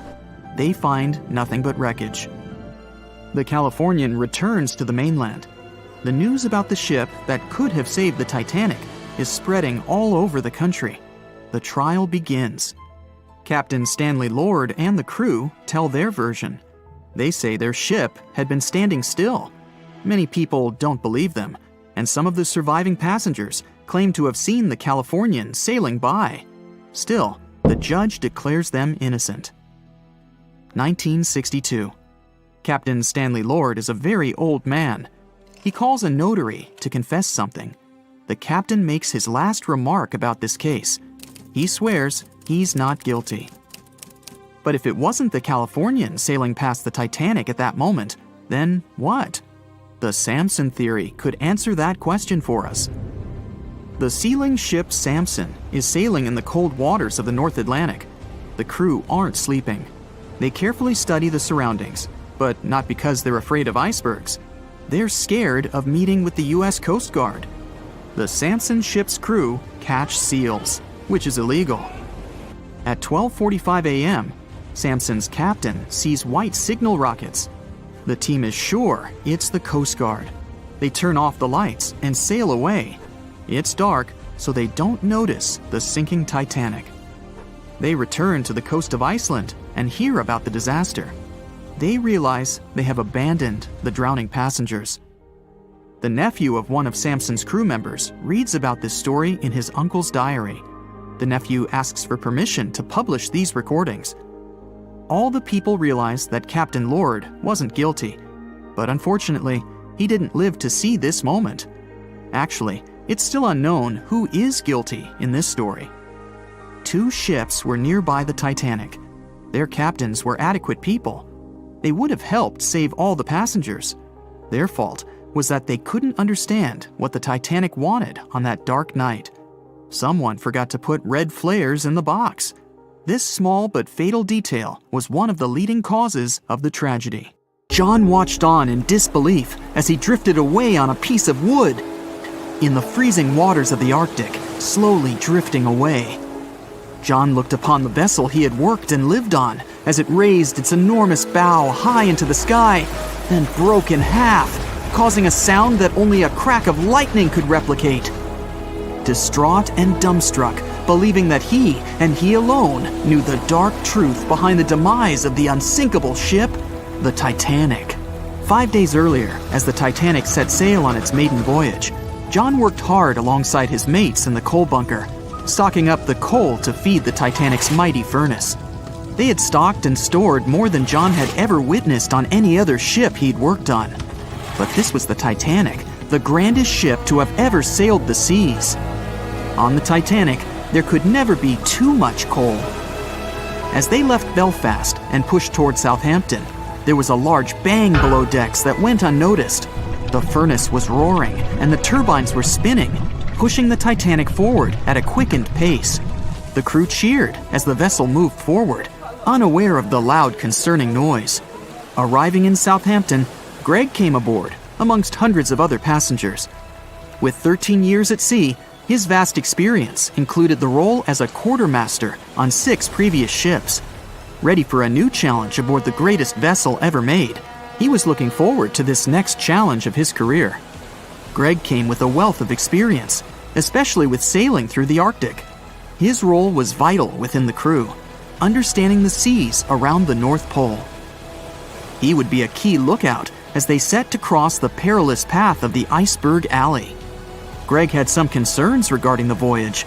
The Earth's orbit was remarkably close to the sun and the moon, causing higher tides.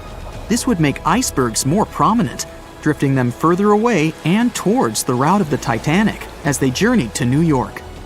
Assessing the lookout tower and inspecting the available gear, Greg found no binoculars.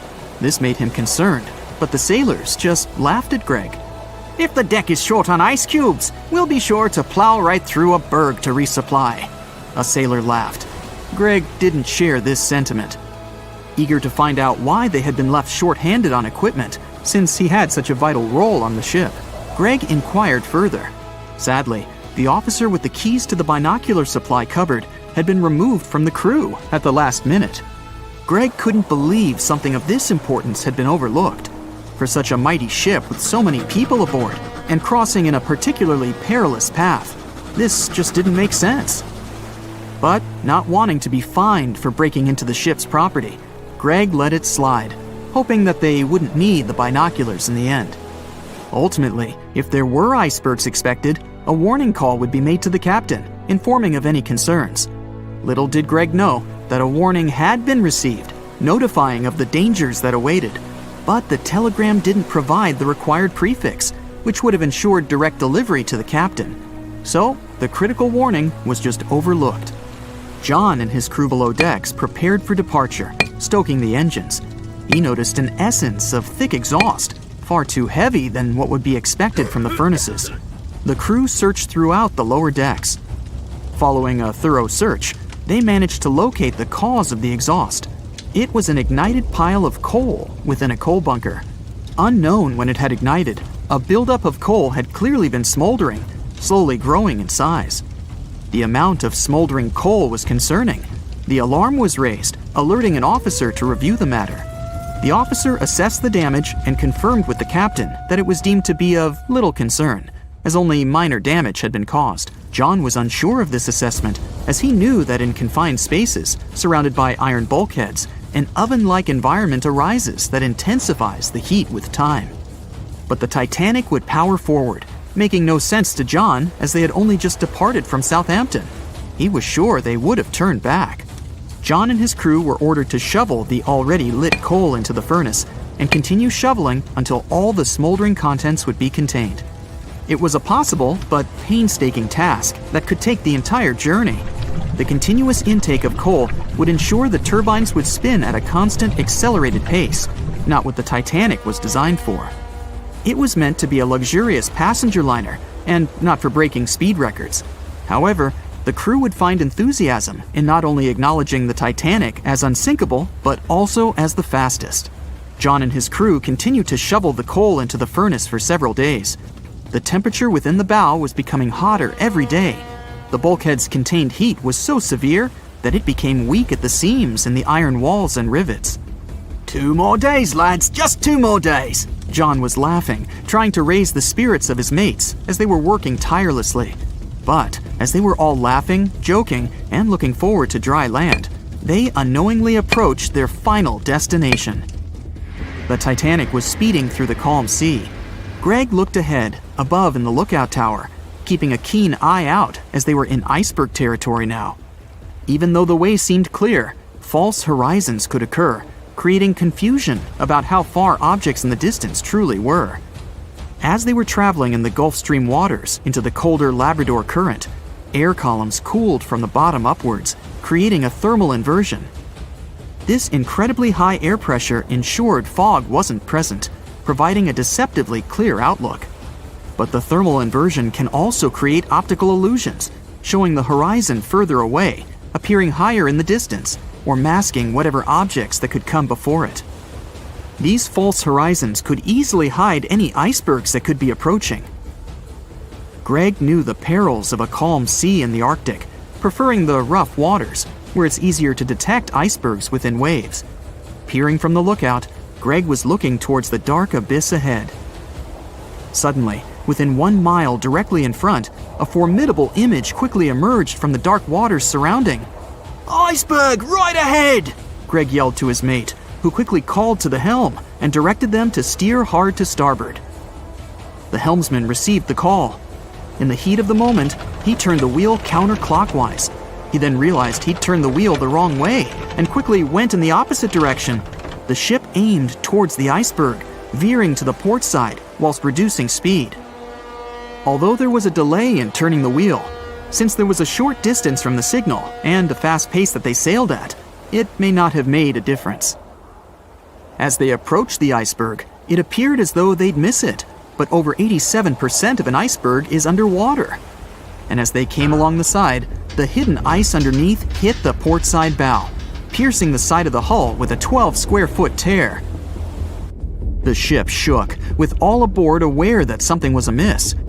Amongst the confusion and fear, they were oblivious of the damage. As they gathered their bearings, 6 out of 16 compartments were quickly filling up with seawater. The hull could only withstand 4 compartments filling before sinking. Time was ticking as the Titanic made its descent into the depths.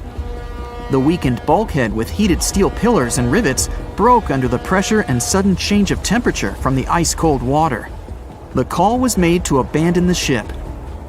Lifeboats were prepared to be released, while help signals were sent out to nearby ships. The radio operator was guiltily sitting, constantly calling out to a nearby ship that had been in contact with the Titanic recently.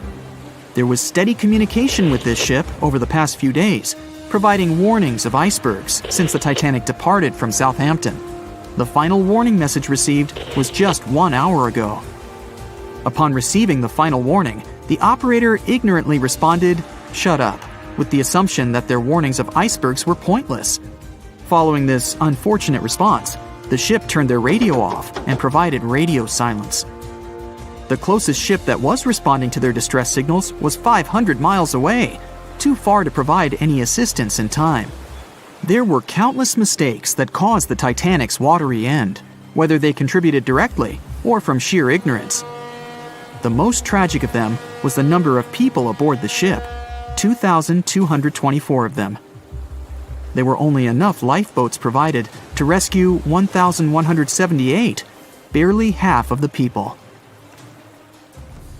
April 14, 1912. The dark night was filled with horrible sounds of a giant metal vessel breaking into two. The largest ship of that time collided with an iceberg that was on its way. The Titanic, one of the biggest stories of the 20th century that people still talk about. The starboard side of the giant vessel brushed up against the iceberg. It was 11:40 p.m. when things started going wrong. This iceberg caused enough damage for at least 5 watertight compartments in the hull to start filling with water. The crew immediately began a brief investigation to see if they could do anything and fix things. They had no one to rely on, all alone in the darkness of the cold night, far away from the land. The North Atlantic Ocean, around 400 miles south of Newfoundland, Canada. They needed time to figure out how to bring people to safety.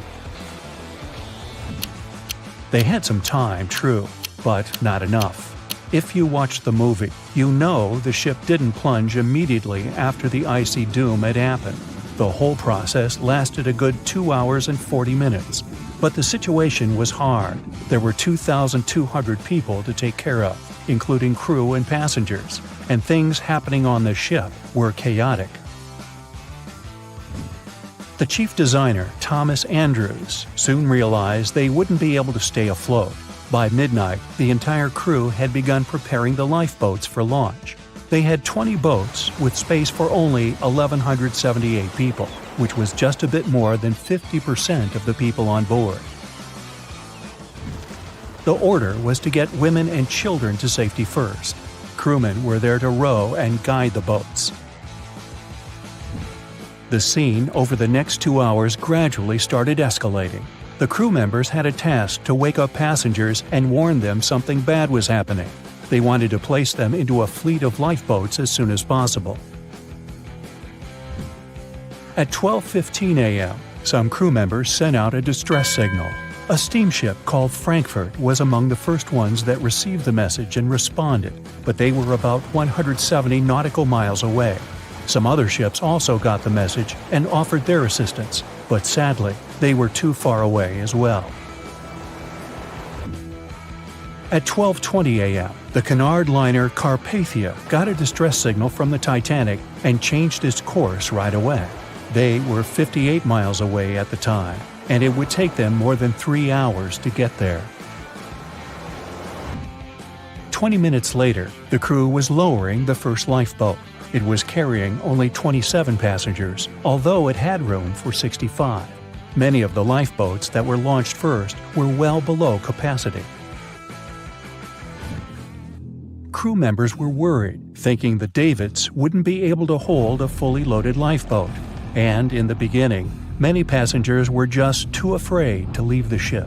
They still thought Titanic was unsinkable and couldn't imagine the scenario that was going to happen 1 to 2 hours later. The crew was firing the first of 8 distress rockets. Unsuccessful. No one was close enough to help. By 1:20 a.m., they lowered 10 lifeboats. Number 8 had only 28 people in it. One of the passengers on the number 10 was 9-week-old Melvina Dean. She would later become the last survivor who lived until 2009 and turned 97. It was 2 a.m. already. 3 of the collapsible boats were the only lifeboats that remained on the ship. The bow of the vessel had sunk low and had tipped far under the surface. People around it could now clearly see stern propellers above the water. Crew members were lowering collapsible lifeboat D from the roof of the officers' quarters with over 20 passengers in it. As the ship's bow went under, the water was washing collapsible A from the deck. Those 20 people were struggling because their boat was partly filled with water. As crew members were trying to release collapsible B, it fell. Before they righted it, the water swept it off the ship. 30 passengers still managed to find safety on the overturned lifeboat. At 2:17 a.m., the ship's wireless operator decided to transmit one last distress call. A minute later, the light on the ship finally went out. Titanic and all left on board plunged into darkness. The bow continued to sink, and the stern was rising higher above the surface, which placed great strain on the midsection. Horrible sounds were filling the night. Titanic, this massive, legendary ship so many people placed their hopes in and were excited about, broke into 2 between the 3rd and 4th funnels. Reports would speculate it took about 6 minutes for the bow section to reach the ocean bottom. The stern settled back in the water before it rose again into a vertical position.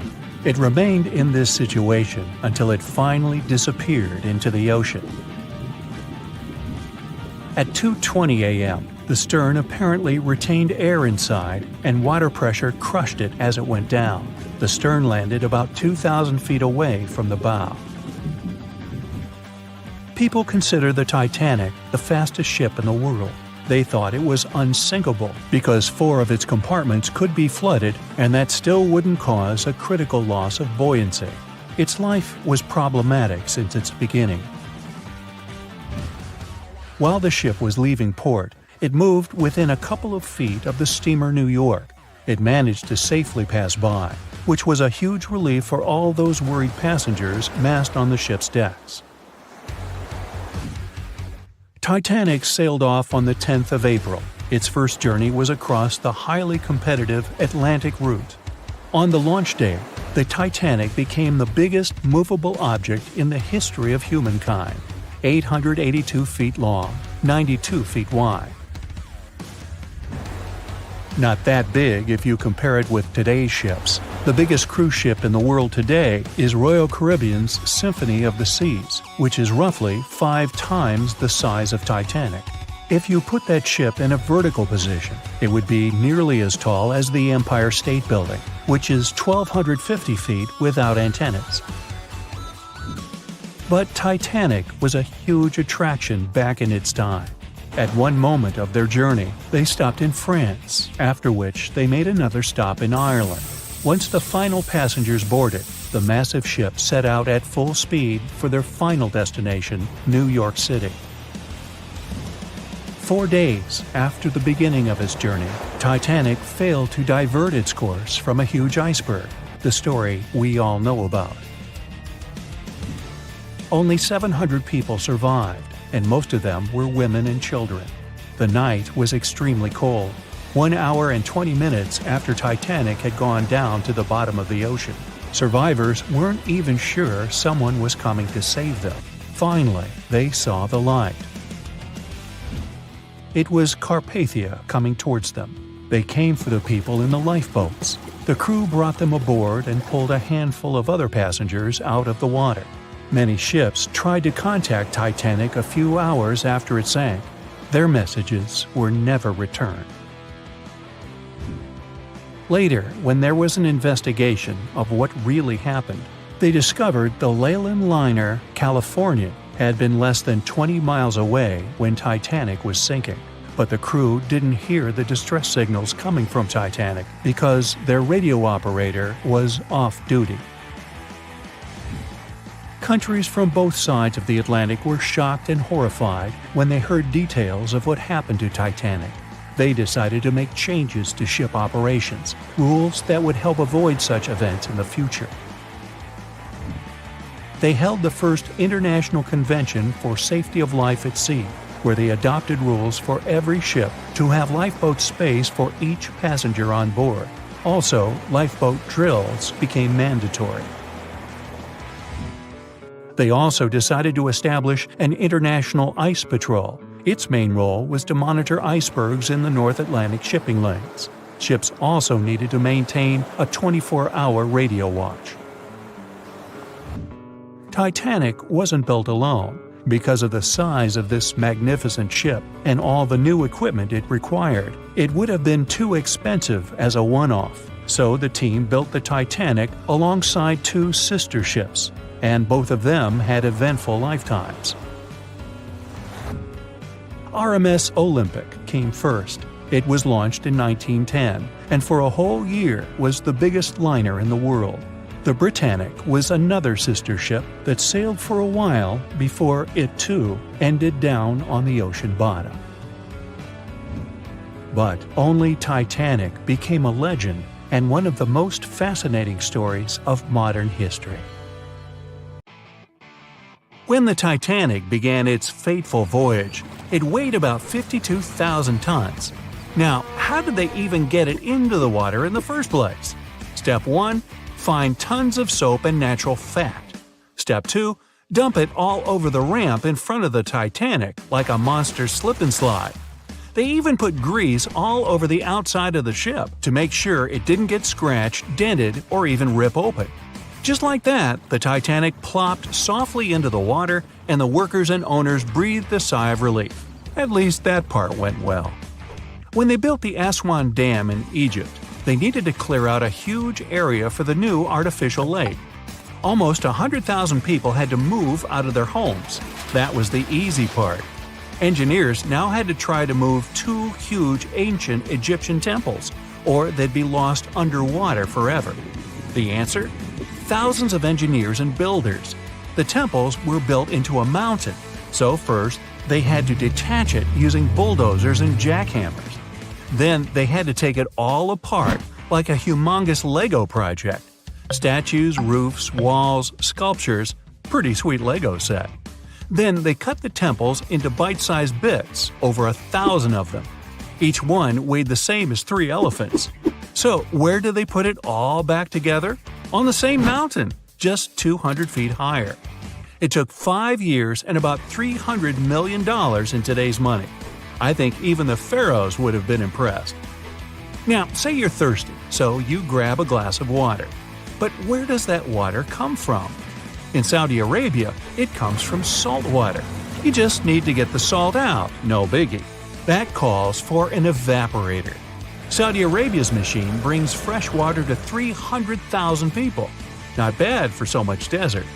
The evaporator weighs 5,000 tons, and it's pretty big, like 10 basketball courts big. They hired a special ship to bring it from Vietnam to Saudi Arabia, but even that was too small. After making the ship a little bigger and making a successful cross-continent journey, the evaporator finally touched down in the Middle East. Then it was easy. Just grab 30 tractor trailers and pull. Pretty impressive, but the largest thing ever moved on Earth is way bigger. Enter the Norwegian Troll gas production platform. It weighs more than the Titanic and is way taller than the Empire State Building. But the engineers weren't scared, even though they had to drag the thing 120 miles from shore. They hooked up 10 powerful boats and pulled it along for a week. That thing cost $1 billion to make, so they had to be careful. The boats were actually pulling it in all directions to keep it steady. then slowly making their way out to sea.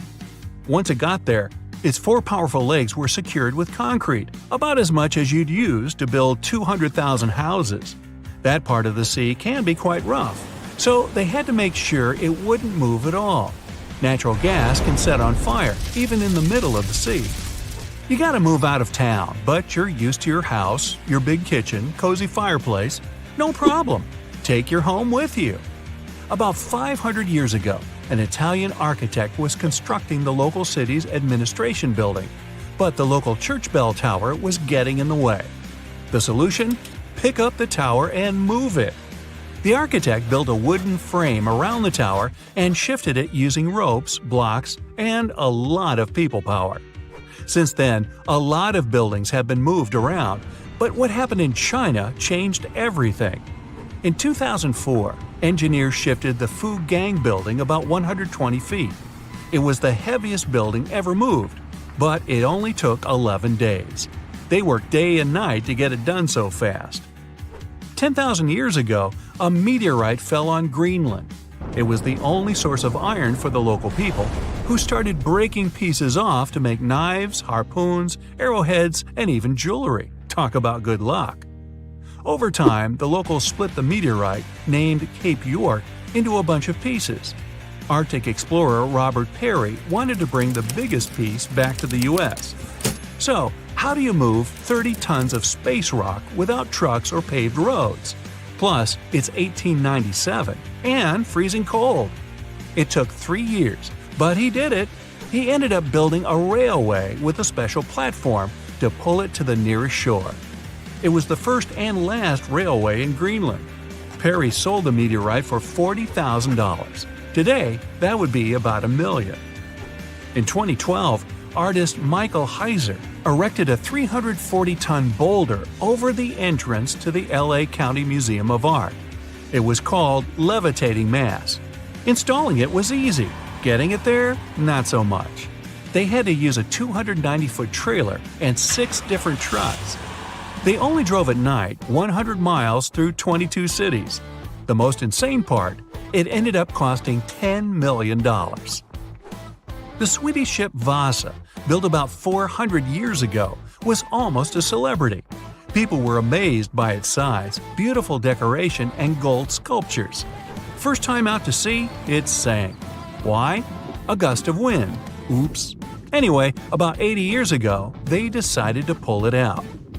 One plan was to fill it with ping pong balls and freeze it in a block of ice.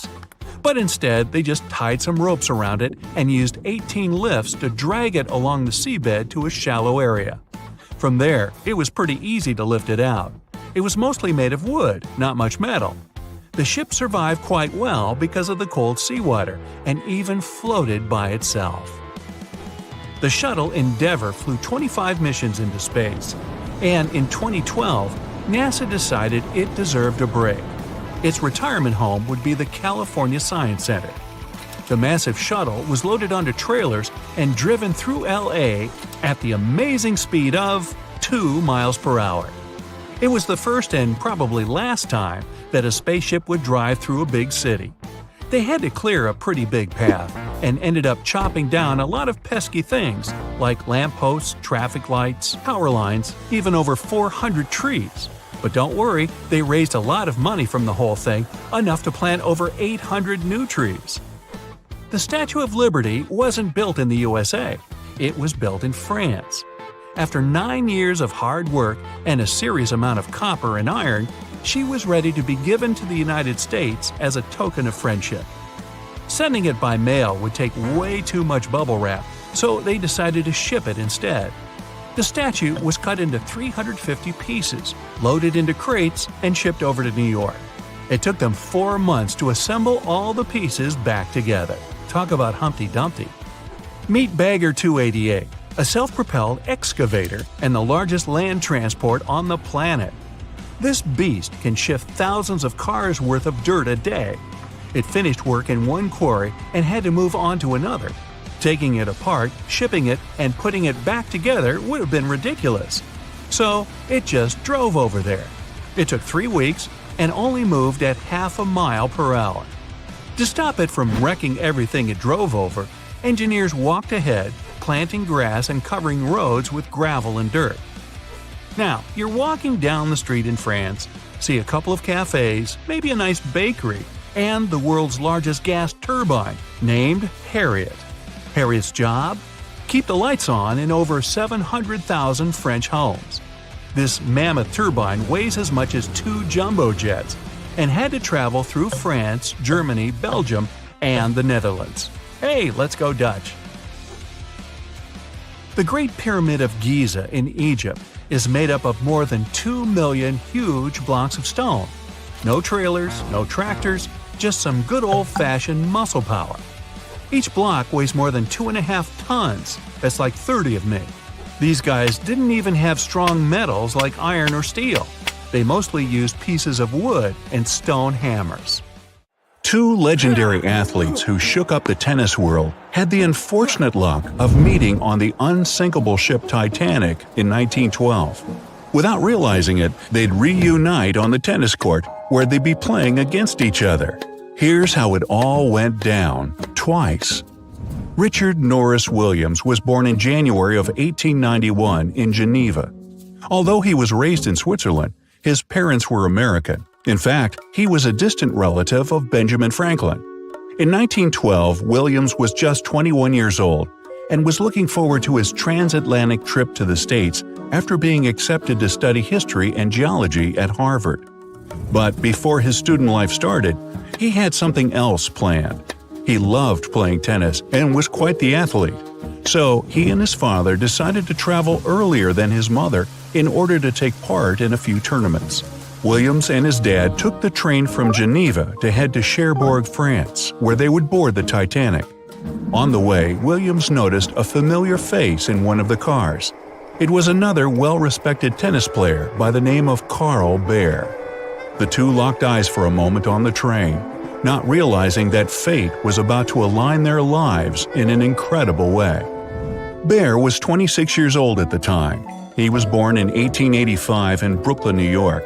He had already completed his studies at Yale in law. 2 years before boarding the Titanic, he'd taken the bar exam. But you see, just like Williams, he also loved tennis a little too much. He'd already become famous in the tennis world for representing the United States in the 1907 Davis Cup final.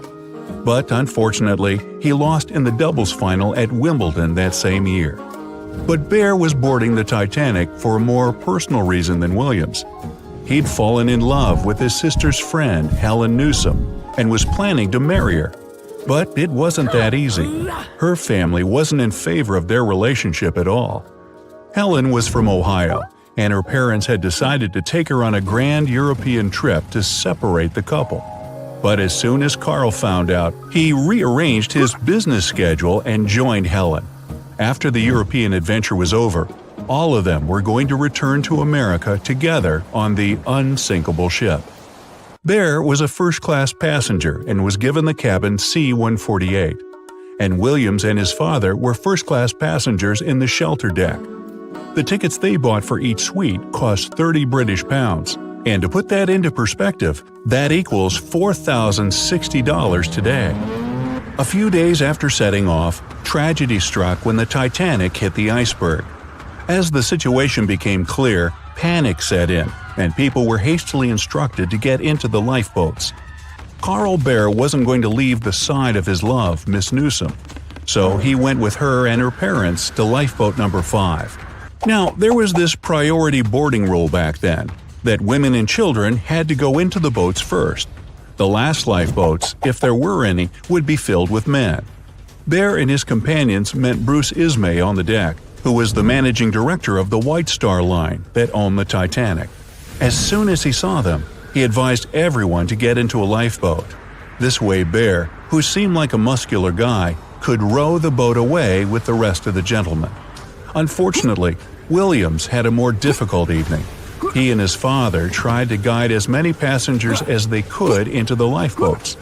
Since most of them weren't leveled, they had to stand on the edge and help the survivors in.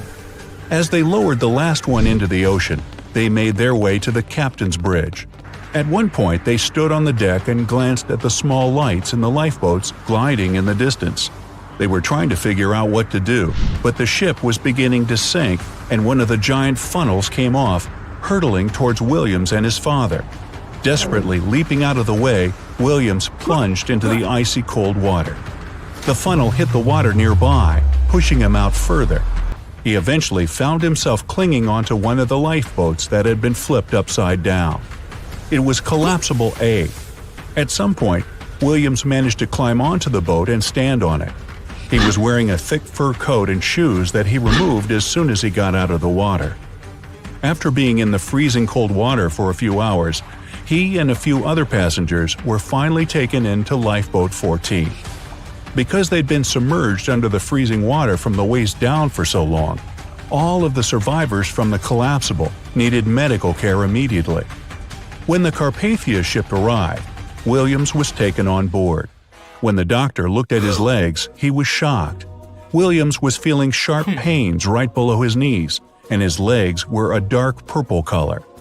The doctor told him he'd need to have his legs amputated to save his life, but Williams refused.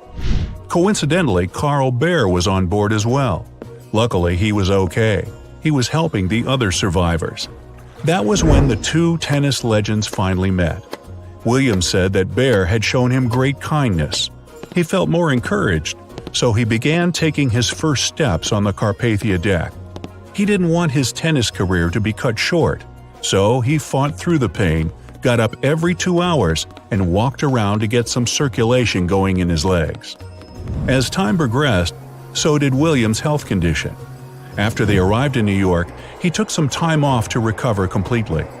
6 weeks later, he was back playing tennis. When the tournaments ended, he finally entered Harvard, and his tennis career thrived. From 1914 to 1916, he became the United States singles champion in tennis. In 1920, he became Wimbledon's doubles champion alongside Mr. Garland. And in 1924, he became an Olympic gold medalist in mixed doubles, managing to achieve it even with a sprained ankle.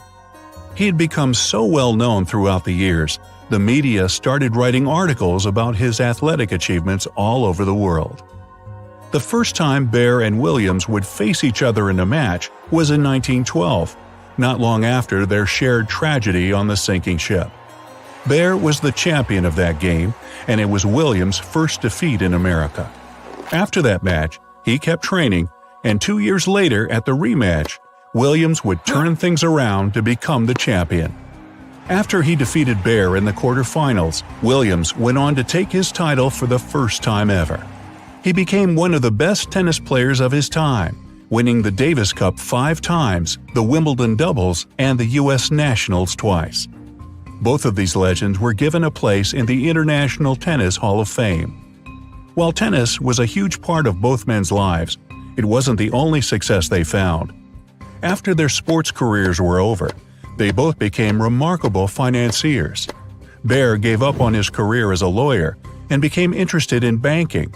At one point, he became the director of an interchemical company.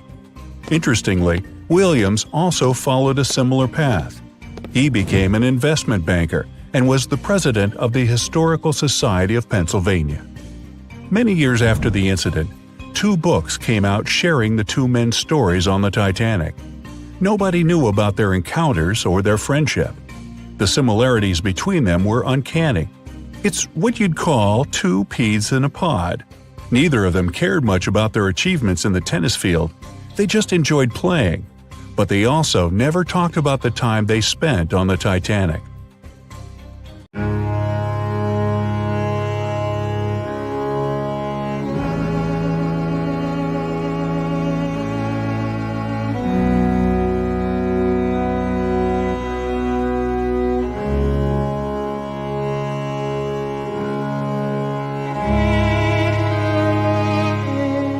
We've lived together for many years.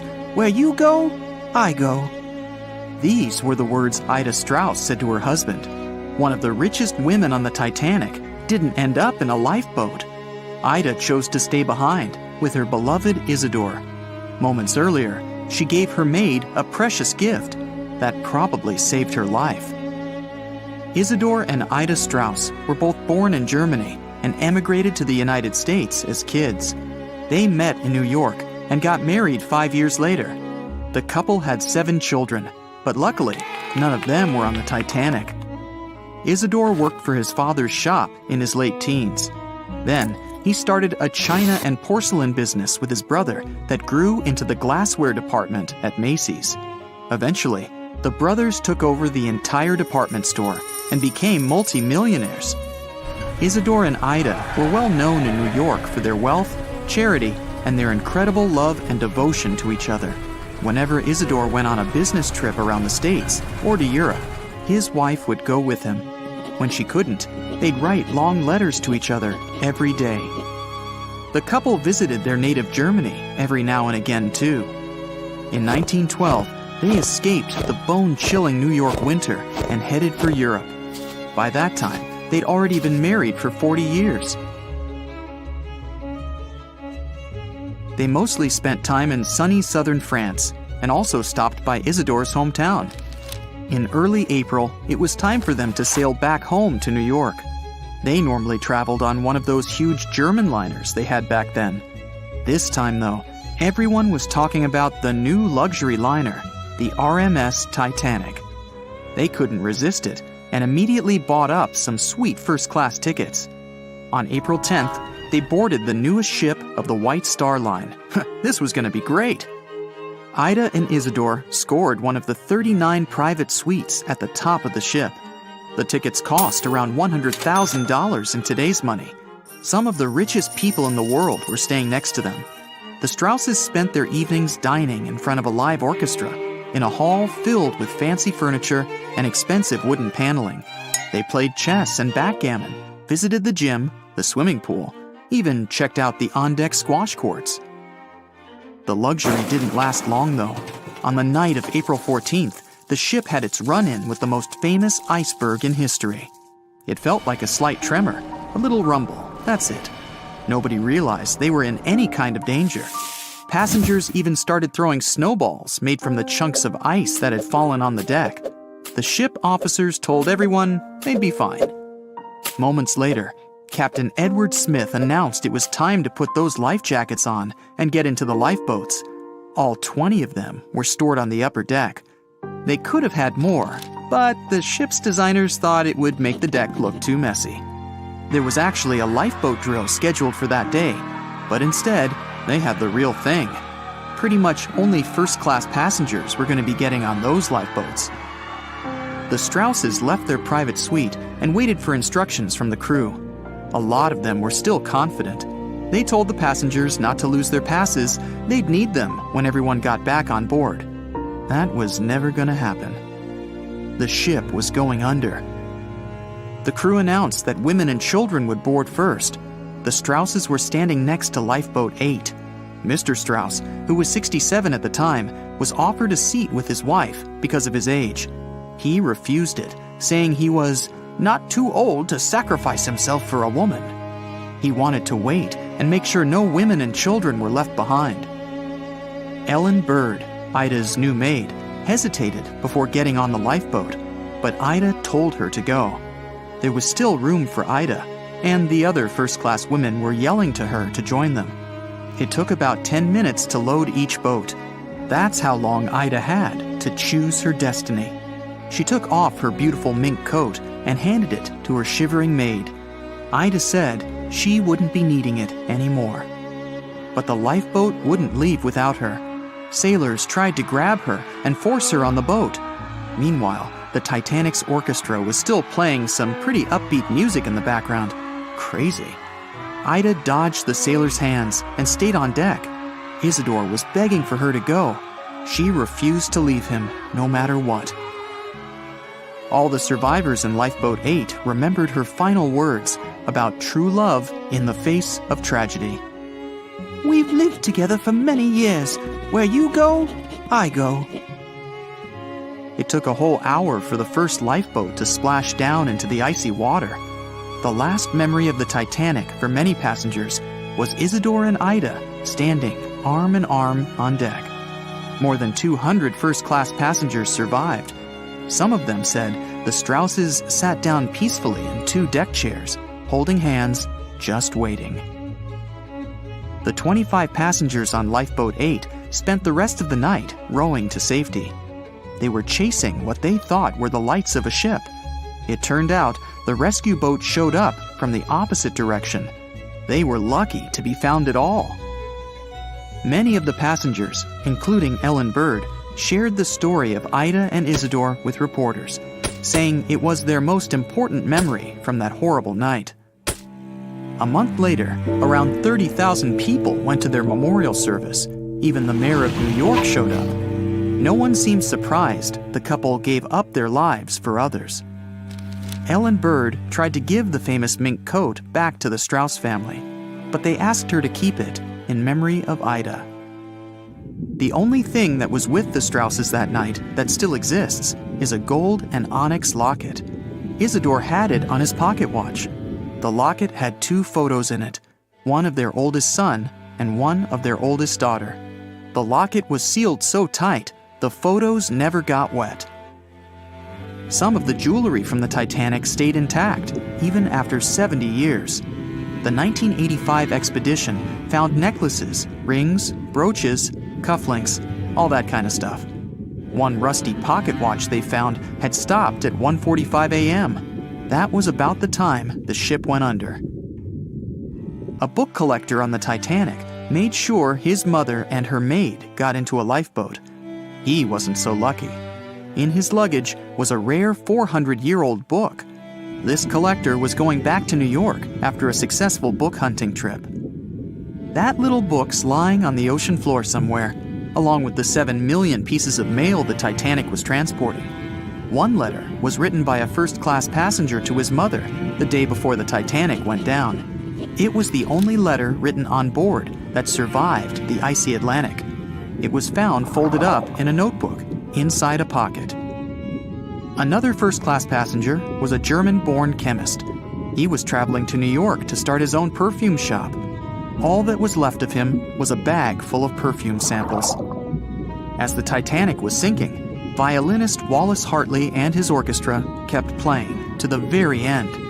When Hartley realized he wasn't going to make it, he decided to save the most precious thing he had, his violin. He put it in a leather bag so it would float. 10 days later, they found the violin, damaged by water. His fiancée kept it, and years later, it was sold at auction for $1.7 million. It's still one of the most important Titanic artifacts. The 5 grand pianos on board weren't so lucky. They're still down there somewhere. Divers did manage to recover one piece of sheet music, though. It was a song from a Broadway play. It was still readable, even after more than 70 years underwater. The only car on the Titanic would probably be worth millions today. The Renault CB Coupe belonged to a first-class passenger, William Carter. Obviously, it didn't survive. Carter and his family did survive that horrible night and even submitted a $5,000 insurance claim on the car. Well, it was brand new and all. On April 10, 1912, crowds gathered at Southampton Beach to wave off what was, at the time, the world's largest and most prestigious ship, the RMS Titanic. The cost of the most expensive first-class parlor ticket was $4,350. That's around $70,000 in today's money. But barely 5 days after steaming away, the ship was swallowed by the Atlantic Ocean. So let's rewind and go back to what actually happened on that fateful night. The captain wanted to set a speed record for the ship's maiden voyage and arrive early. The ship was deemed unsinkable, so he went full throttle into the dark Arctic waters. After spotting the 100-foot iceberg, the crew desperately tried to steer the vessel away and avoid the collision, but the Titanic was traveling too fast, and the iceberg tore down the side of the ship, creating a huge opening in the hull. It wasn't a continuous rip, and damage was caused in several places. In total, the damage spanned along an area of around 300 feet. But the ship's designers had prepared for the prospect of a collision and added watertight compartments down each side of the ship to act as a buffer zone. 4 of these compartments could be breached and the ship would still stay afloat. But because the iceberg tore down the side of the Titanic, It ripped holes in 6 compartments. The compartments didn't extend up the total height of all decks and weren't actually sealed at the top. This is why, when more than 4 were flooded, water reached over the top of the bulkheads and filled the remaining compartments, causing the ship to sink into the ocean. Think of it as water spilling over an ice cube tray. But what if the collision was head-on? Would it still have sunk? Ships are designed with potential crashes in mind, and most vessels have collision bulkheads in the bow. Most of all, it's like your car's bumper or crumple zone. It's a safety feature that can withstand a direct hit. The bow could have taken some of the impact, and some experts have suggested that if it hit head-on, only 2 to 4 of the watertight compartments would have been flooded.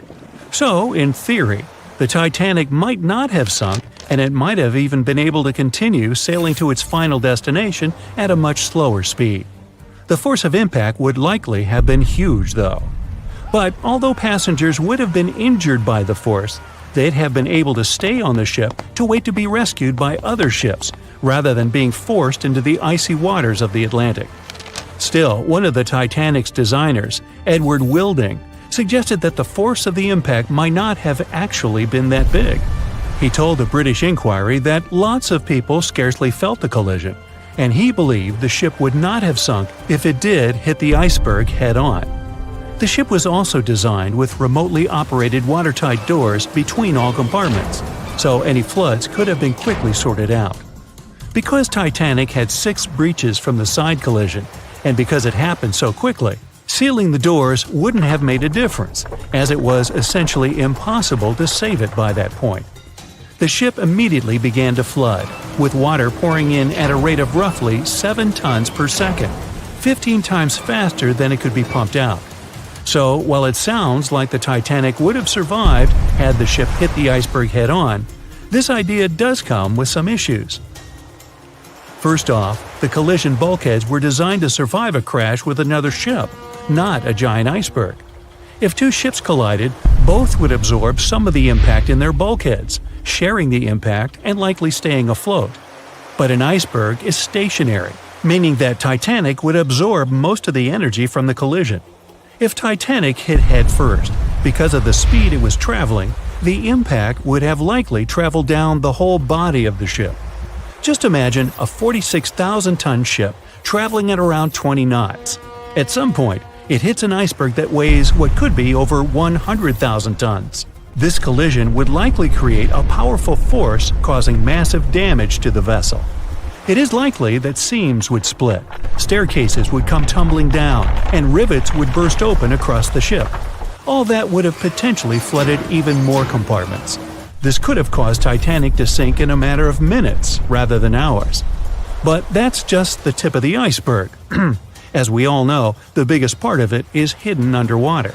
So if Titanic had been traveling head-on, it's likely it would have hit the part of the iceberg below the water first, which would send it veering off course. Hitting an iceberg is not like hitting a brick wall. In this case, the ice under the water would have torn open the bottom of the ship and caused damage to the sides. Icebergs also aren't flat, solid objects. If a flat collision happened, the ship might have stayed afloat, but icebergs come in many shapes and sizes, from domes to wedges. Studies have also been done on the steel used to produce Titanic, and the tests show the metal was about 10 times more brittle than the steel we use today. The ship was built before we understood the effects of low temperature on steel. The old steel used to make the vessel would not bend when faced with freezing temperatures, but break. Recovered pieces of Titanic's hull plates show that the hull just shattered on impact. Hitting head-on would also cause a very severe and abrupt stop, so even if the ship hadn't sunk, there would still have been major issues. Think about when you suddenly hit the brakes on your car, or when the bus stops while you're walking down the aisle and you get flung forward. Passengers would have been thrown across the ship, and because the crash happened at night, most people were sleeping, so wouldn't be able to effectively prepare for any sort of impact. This would result in injuries for most people on board. It would be especially bad for those at the front of the ship, where the accommodation for the off-duty firefighters, greasers, and engineers was. But while passengers and off-duty crew may have been thrown out of bed, there would be a lot more survivors than in the original scenario. Many ships have had head-on collisions and made it back to shore. Not many people know that Titanic actually had two sister ships. The White Star Line, the company that built Titanic, also built vessels called Britannic and Olympic. Captained by Edward J. Smith, who would later helm Titanic, the Olympic set off on its maiden voyage in June 1911. But much like Ford's sister ship, disaster was just around the corner. On its fifth commercial voyage, Olympic collided with a Royal Navy ship, HMS Hawke. While the Olympic received damage to its side, Hawke crashed into the other vessel head-on. The bow of the Hawke was completely crushed by the collision, but because the ship had watertight compartments, it managed to survive the impact and later returned to shore for repair. Another study case is the SS Andrea Doria, which was an Italian ocean liner that made global headlines in 1956. Like the Titanic, the Andrea Doria was heading for New York City on its 101st voyage when disaster struck. On July 25th, the vessel collided with the 524-foot Swedish passenger liner Stockholm. The Stockholm hit the ship head-on, but the point of impact for the Andrea Doria was on its side. The front of the Stockholm was completely smashed, but because the impact was on its hull, it managed to survive. The Andrea Doria, however, sadly sank due to the collision being on the side of the ship. So these cases could suggest that maybe the Titanic would have survived had it hit the iceberg head-on. But we have to remember that the Titanic hit the thing full speed, whereas both the Olympic and the Andrea Doria were traveling slower. At 11:40 p.m., the Titanic made contact with an iceberg in the North Atlantic Ocean. Many artifacts were found and restored, like parts of the ship, jewelry, and dining plates, to name a few. It took approximately 3 hours for the ship to be completely submerged in the remote icy water. The night was cold and very much alive. The orchestra was playing music as they enchanted the guests on board. Everyone was excited to arrive in America. It was still considered an amazing feat for a ship to cross the Atlantic back in 1912. But as the day went ahead, there was an atmosphere of impending doom for the captain and his crew. No one else felt it though. It seemed to them nothing could possibly go wrong, and this would just be another regular night. To them, the Titanic was unsinkable. The last thing on your mind when thinking about the Titanic is the mail crew. Yes, there were mailmen on board delivering mail to America. It may seem like a pretty mundane occupation, but there was a very tough test to pass in order to be accepted on board. And only a few top candidates would qualify, and those few would get shortlisted and accepted. John Starr March, an American, was one of these mailmen earning between $1,000 to $1,500 a year working on the Titanic. Back in 1912, this was considered to be a lot of money. They were not officially part of the ship's crew, since the mail crew was placed near the third-class quarters. But given their influence and resistance, they were eventually moved and given a private dining area. March got this job since he needed the money to support his family. He found a perfect way to earn some big bucks, working on a large ship traveling across the ocean. He was 51 at the time and came from New Jersey. Sadly, he was on board when the ship sank and didn't make it. But they recovered a pocket watch that gives us a little insight into what happened that fateful evening.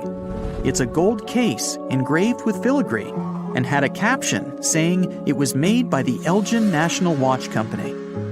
On the surface, you'd think this would just make a pretty cool antique sitting over the fireplace, but there are some unusual details about it.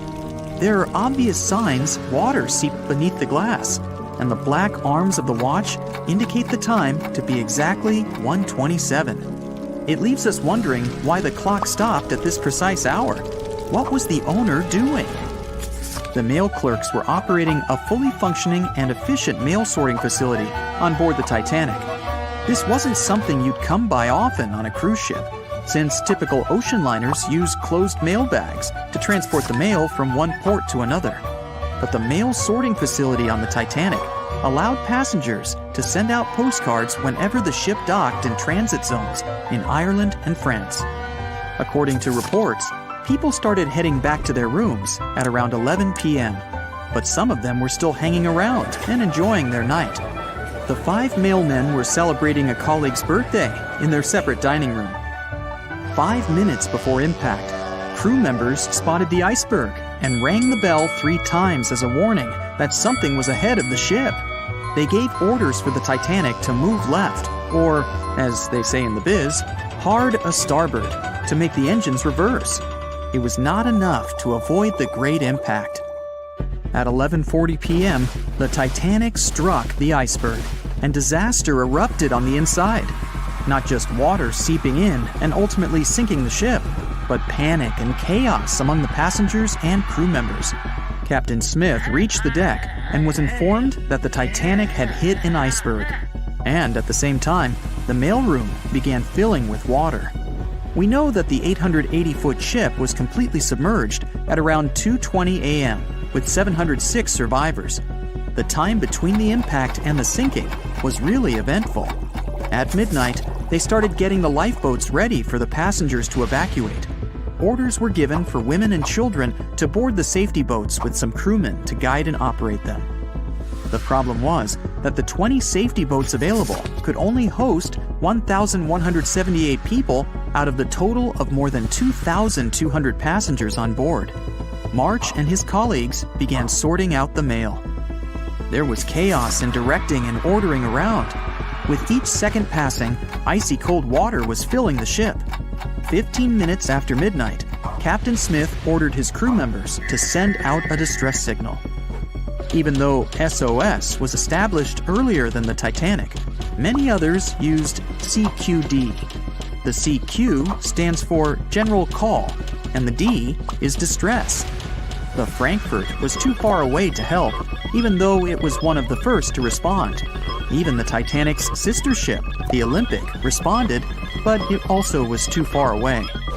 At 12:20 a.m., the Carpathia received the urgent message and redirected from its original course to help them out, even though they were 58 nautical miles away. Although this was some relieving news, the water kept seeping in at an alarming rate. It wasn't easy to keep everyone calm, knowing that the ship could be underwater in a matter of hours. At this point, many passengers were already on board the safety boats, waiting to descend into the water. The musicians on board began playing music for the ones still waiting. At first, they were playing in the first-class lounge, and then they moved to the deck.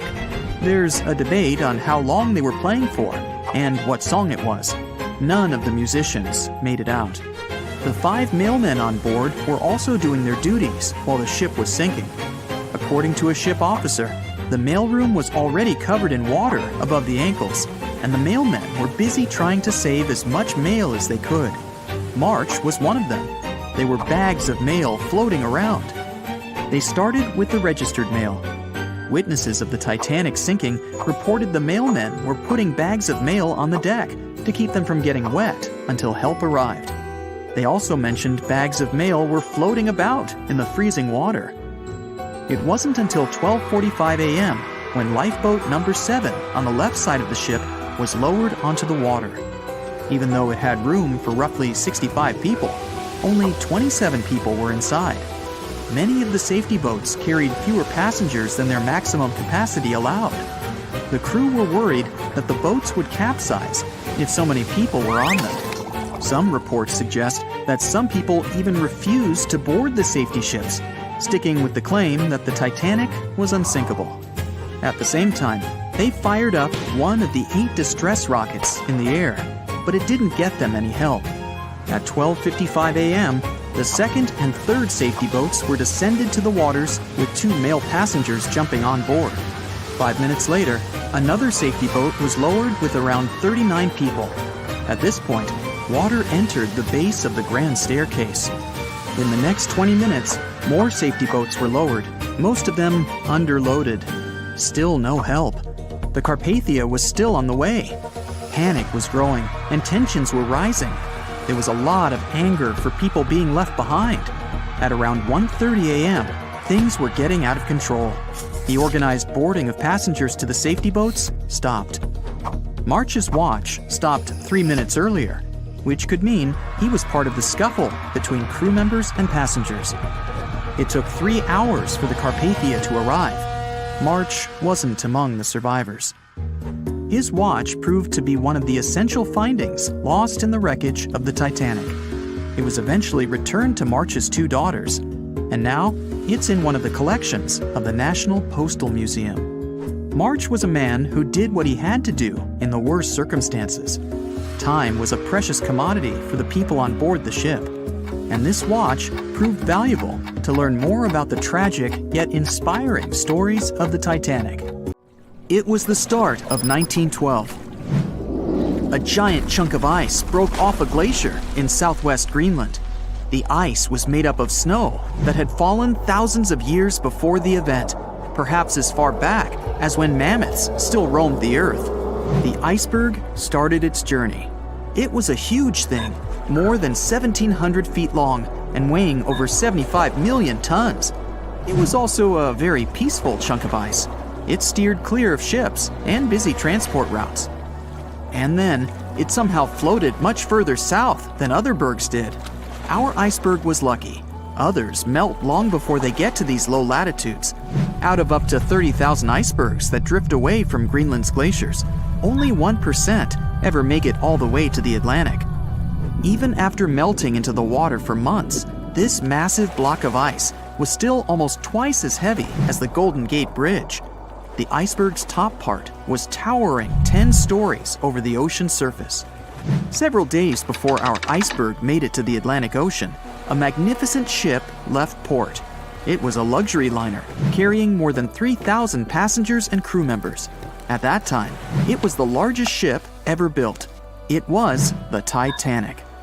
The collisions happened on April 14th, when the ship was in the North Atlantic, 370 miles away from Newfoundland. Unable to divert its course, the ship ruptured at least 5 of its hull compartments. They started to fill with water at an alarming speed. The Titanic's compartments weren't capped at the top. That's why the water spilled over and started to flood each succeeding one.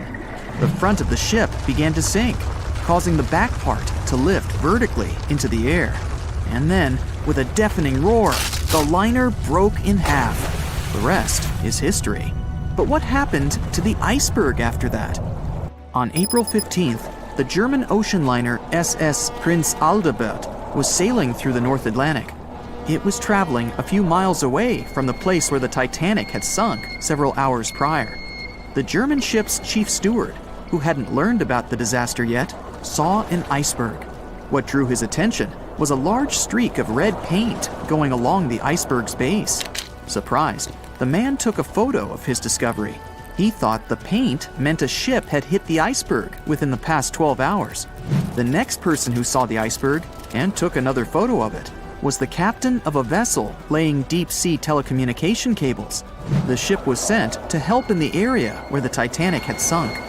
The captain later claimed the iceberg he'd seen had been the only one in that area, plus the red paint. It wasn't difficult to connect the dots.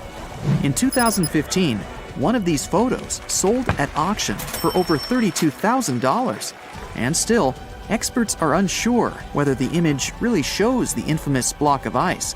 It might be a simple iceberg that had been floating nearby at that time.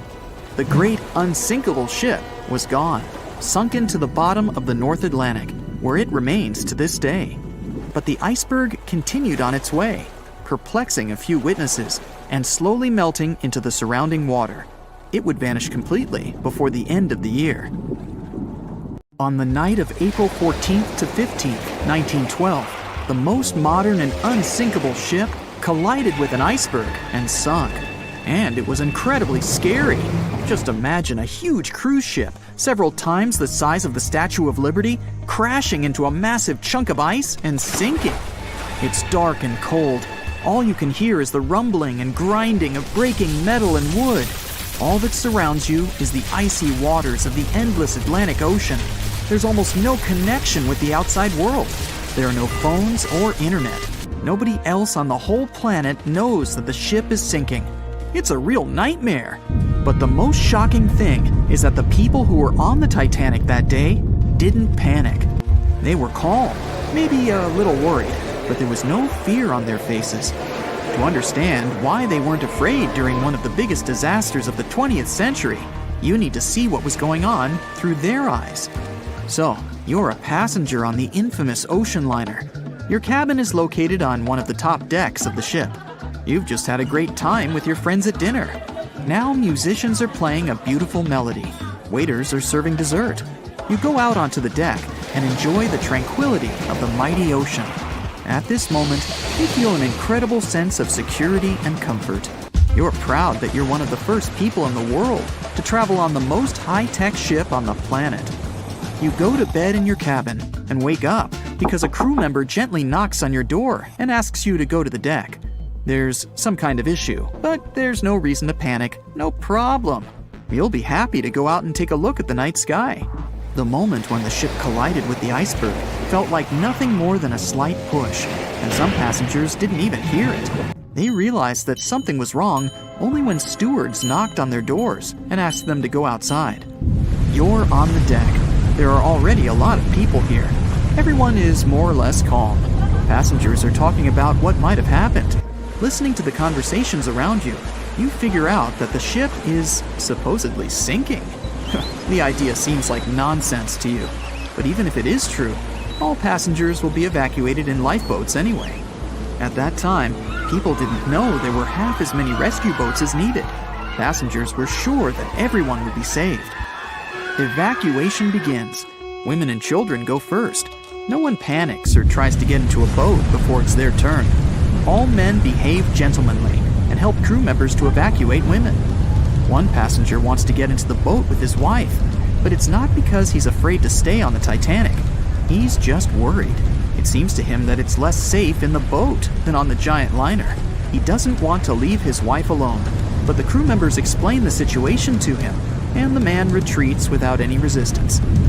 They begin to launch flares into the air. No one pays any attention to this. Everyone thinks this is a standard procedure for a ship breakdown. If there had been many experienced travelers on board, they would have understood the flares were fired because the ship was in distress.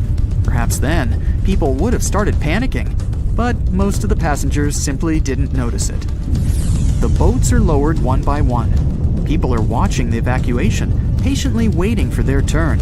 There's no pushing or crowding. Nobody is screaming. The actions of the crew help the passengers to remain calm. They deliberately downplay the severity of the situation to prevent panic.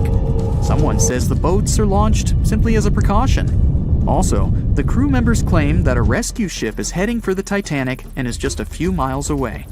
Some passengers say they see the lights of another ship. The people who are already sitting in the boats want to stay closer to the Titanic, since this way they'll feel safer. Many passengers simply don't want to believe that something serious is happening. Even when they're told the ship is sinking, they refuse to admit it. How is it possible that the unsinkable ship can sink? But this is how the human mind works.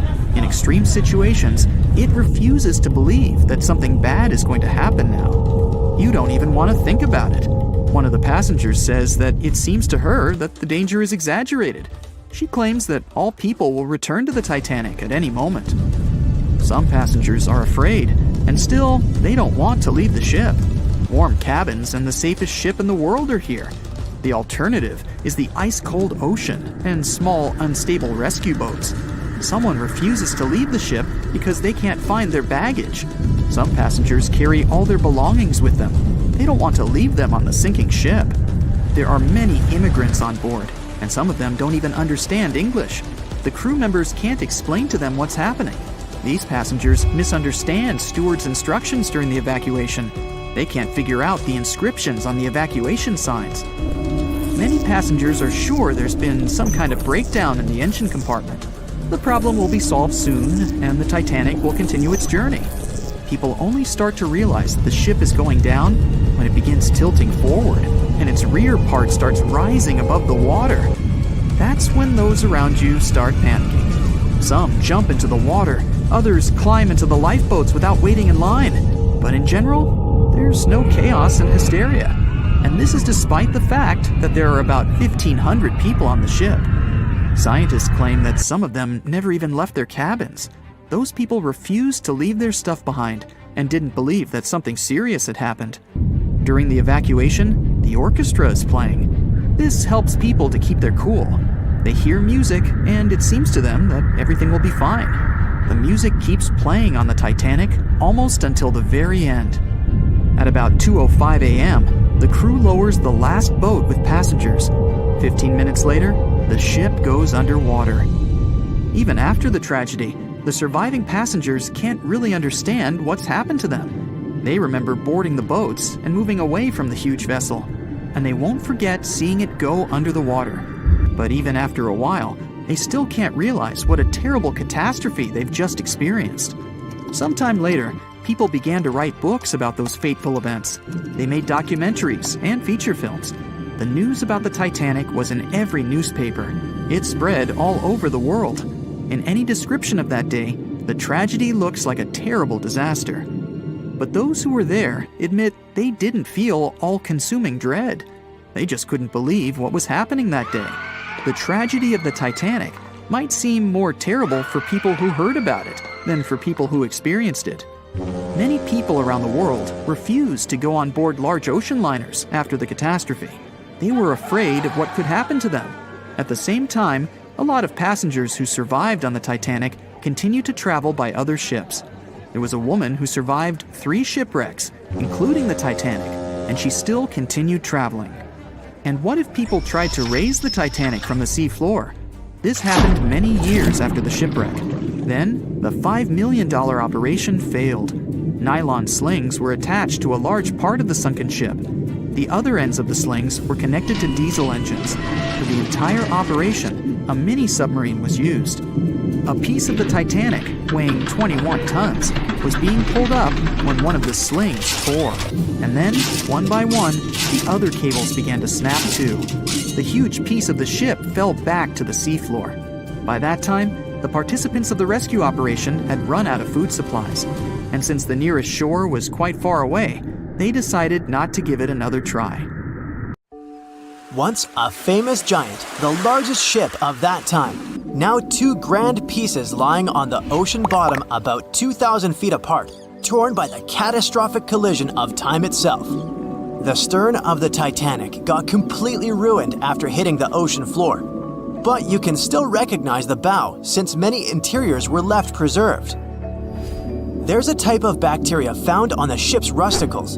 A rusticle is this brownish formation of rust. It occurs deep underwater when the wrought iron the ship is made of oxidizes. It means the bacteria eat the iron of the Titanic's hull, piece by piece. And it seems they might finish their snack by 2030, way sooner than when anyone would expect the wreck to be gone forever. You may think it would probably be easier to take the wreck out of the water so that we got to keep it, but it would fall apart if anyone tried to do that. It's been in the water for more than 110 years now, and is now so rusty that no one would be able to reconstruct some parts even if we managed to get the ship out of the ocean depths. What do you think? Could any of about 700 people that had survived the sinking of the Titanic hear it hit the ocean bottom? The largest ship that had ever been made till then disappeared literally before their eyes after all. But sound most likely wouldn't have traveled from water to air. We can't hear that well in water because our bodies are not designed to hear in such environments. And although passengers were close to the sinking site, the Titanic still hit the bottom a long distance away, 12,500 feet. There are so many underwater landslides and earthquakes we cannot hear, and they make way more noise than a single ship slamming into the ocean floor. Most vibrations and sounds must have dispersed over a large area. Also, the downblast of water, which many believe hit the Titanic after it had touched the bottom of the ocean, would have pushed back the majority of the potential acoustic vibrations. Plus, the bottom of the ocean is not hard enough to produce such loud noises. Many survivors said they had heard terrifying noises as the Titanic was breaking apart, but none mentioned hearing anything after the ship disappeared below the surface of the water. Some survivors shared how chaotic it was when passengers, mainly women and children, were getting into lifeboats. There weren't enough boats, and still, some of them weren't even filled to their full capacity. No one knew how to react properly in such a situation. The lifeboat drill had been scheduled for the morning before the Titanic hit the iceberg, but for some reason, it got canceled. A giant ocean liner everyone believes is unsinkable takes a trip across the ocean. On its way, it strikes an iceberg and sinks. Yeah, we all know how the story goes. But what's scary is that it's also the plot of The Wreck of the Titan, a novel published in 1898, 14 years before the Titanic went to the ocean bottom or was even constructed. In the novel, the Titan, what a scarily accurate name too, didn't have enough life jackets, vests, and lifeboats for all the passengers on board. It was also the largest ship of that time, almost identical in size to the Titanic, and both the Titan and Titanic sank in April. Dorothy Gibson was an American silent film actress. She was also one of the Titanic passengers. She survived the catastrophe. Right after she came to New York, she started filming Saved from the Titanic. The film was released only 1 month after the ship sank. Dorothy was even wearing the same shoes and clothes she had worn when she had actually been on the ship. The movie was successful, but it got destroyed in a fire, so it only exists in memories, like Jack Dawson. Titanic wasn't all alone in the restless waves of the cold ocean near the iceberg it struck. The SS Californian was relatively close. Their radio was shut off for that night though. At one moment, the crew members noticed mysterious lights in the sky. They immediately went to wake their captain up to tell him, but he issued no orders. Some believed it was just fireworks. They never realized it was actually a call for help. The flares crew members of the Titanic sent off to the sky, hoping someone would notice. By the time the SS Californian got the SOS message, it was already too late. Some say a full moon may have been the reason the iceberg crossed paths with the gigantic ship. A full moon may have caused incredibly strong tides that eventually sent multiple icebergs southward, right when the Titanic was crossing that area. Would you dare to taste cheese from the Titanic? The wreck has been under the ocean surface for more than 100 years now. It took more than 70 years to find it. By that time, most of the food that had gone down together with the ship had, of course, spoiled. But it's possible there's still some of it left. Some foods are protected from decay. For example, cheese. The microbes that turn milk into cheese create special conditions to protect the product from spoiling. Multiple things have survived the Titanic. A handwritten letter where a mother and a daughter wrote to the girl's grandma about the amazing journey they were on together. The letter has been around for more than 100 years and got sold at an auction. A battered pair of white cotton gloves was found in the wreck. Musicians on the Titanic played till the very last moment. Sheet music and one violin were found among the wreckage. The bell one of the crew members rang 3 times to warn there was a very close iceberg on their way. A pocket watch that stopped at 1:45 a.m., the time when the ship went under the water. Perhaps one person could have changed what happened on the Titanic. David Blair was a pretty lucky man. He was supposed to take the spot of the second officer of the Titanic. He was pulled out at the last moment, which eventually saved his life. It was a great thing for him, but something clouded his joy. What if he was the only person who could have done something to save the ship and the passengers? Back in the day, ships didn't have smart advanced technology like they do today. They couldn't see a threat on the horizon. Binoculars were pretty helpful, but the crew members on the Titanic didn't have access to the room where they were kept. David Blair was the man responsible for the keys. He left the ship in a hurry and forgot to hand over the keys that were in his pocket. Maybe if the crew members had had access to the binoculars, they would have seen the iceberg on time and had enough time to change course. It's possible that the giant iceberg that sent the Titanic to the ocean bottom was made of snow that had fallen in southwest Greenland. Scientists even used a computer model to calculate the paths the iceberg took in any given year, taking into consideration ocean currents and weather readings for that year. It's possible that the iceberg was 1,700 feet long, with a weight of around 75 tons. By the time it collided with the Titanic, it had dwindled down to only 1.5 tons. Violet Constance Jessup was, as many called her, Miss Unsinkable. She was only 24 years old when she joined the Titanic crew as a stewardess. On the tragic night when the ship struck the iceberg, she was lying in bed. As soon as she heard that something was going on, she got dressed and quickly went to the deck. Violet helped passengers get into lifeboats.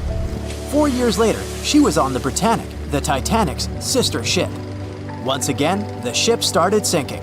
Not only did the woman survive another accident, but she was also once again the one helping other people to escape the vessel before it disappeared below the surface. Over a century ago, the Titanic struck an iceberg and sank to the bottom of the Atlantic Ocean. Of the 2,240 people on board, only around 700 survived. Since then, the tragedy has been the subject of endless movies, documentaries, and books. And though we've learned a lot about the ship and many of the people on board, we hardly know anything about the iceberg responsible for the catastrophe, especially anything concerning its size. But maybe we can find some clues. The Titanic was constructed by the White Star Line as part of its new fleet of passenger liners. At the time, it was the largest ship ever built, and it lived up to its name. The ship was 883 feet long, equal to 2.5 soccer fields placed end to end, and 175 feet tall, which is close to 10 giraffes standing on top of one another. From the waterline to the deck alone, the boat was 60 feet high. That's close to the height of a 4-story building. The Titanic was big enough to have veranda cafes, a restaurant, a reading and writing room, a Turkish bath, a gym, and squash courts. There was even space for a swimming pool. The liner could carry a total of 3,300 people, including 2,435 passengers and 900 crew members. Although luxury was important, safety was paramount. The Titanic had been designed to have 16 watertight compartments below its deck. If the ship's hull was somehow compromised in an accident, up to 4 of these compartments could take on the water, while the remaining 12 would keep the ship afloat. Philip Franklin, vice president of the White Star Line, said this was what made the ship truly remarkable. It's believed that the man said, "There is no danger the Titanic will sink. The boat is unsinkable, and nothing but inconvenience will be suffered by the passengers." He was so very wrong. The ship left England for its first and last voyage on April 10, 1912. And all it took was a single iceberg to bring that mighty vessel down. Icebergs are fascinating. They are formed during a process called calving, when large chunks of freshwater ice break free from glaciers and float away into open water. They eventually melt away and disappear.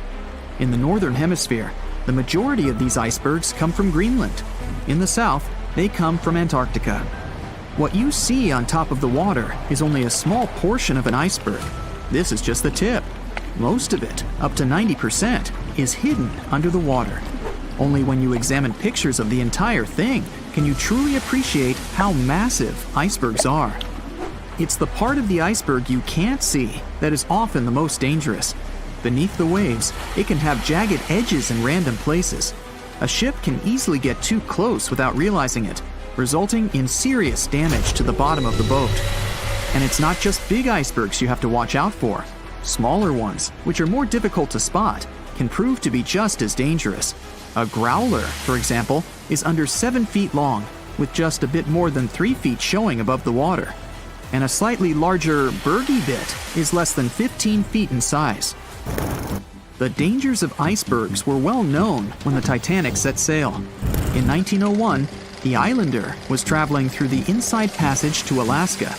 It collided with an iceberg and sank immediately. Luckily, 138 of the 178 people on board made it to safety. Back then, there wasn't any special equipment for detecting icebergs. The best tool was your eyes. From a special vantage point above the ship called the crow's nest, 2 members of the crew had to stare out over the ocean and watch for potential hazards. The crow's nest was located at the front of the ship, 49 feet above the deck. It was attached to the mast. From this height, a person had a good view of the ocean.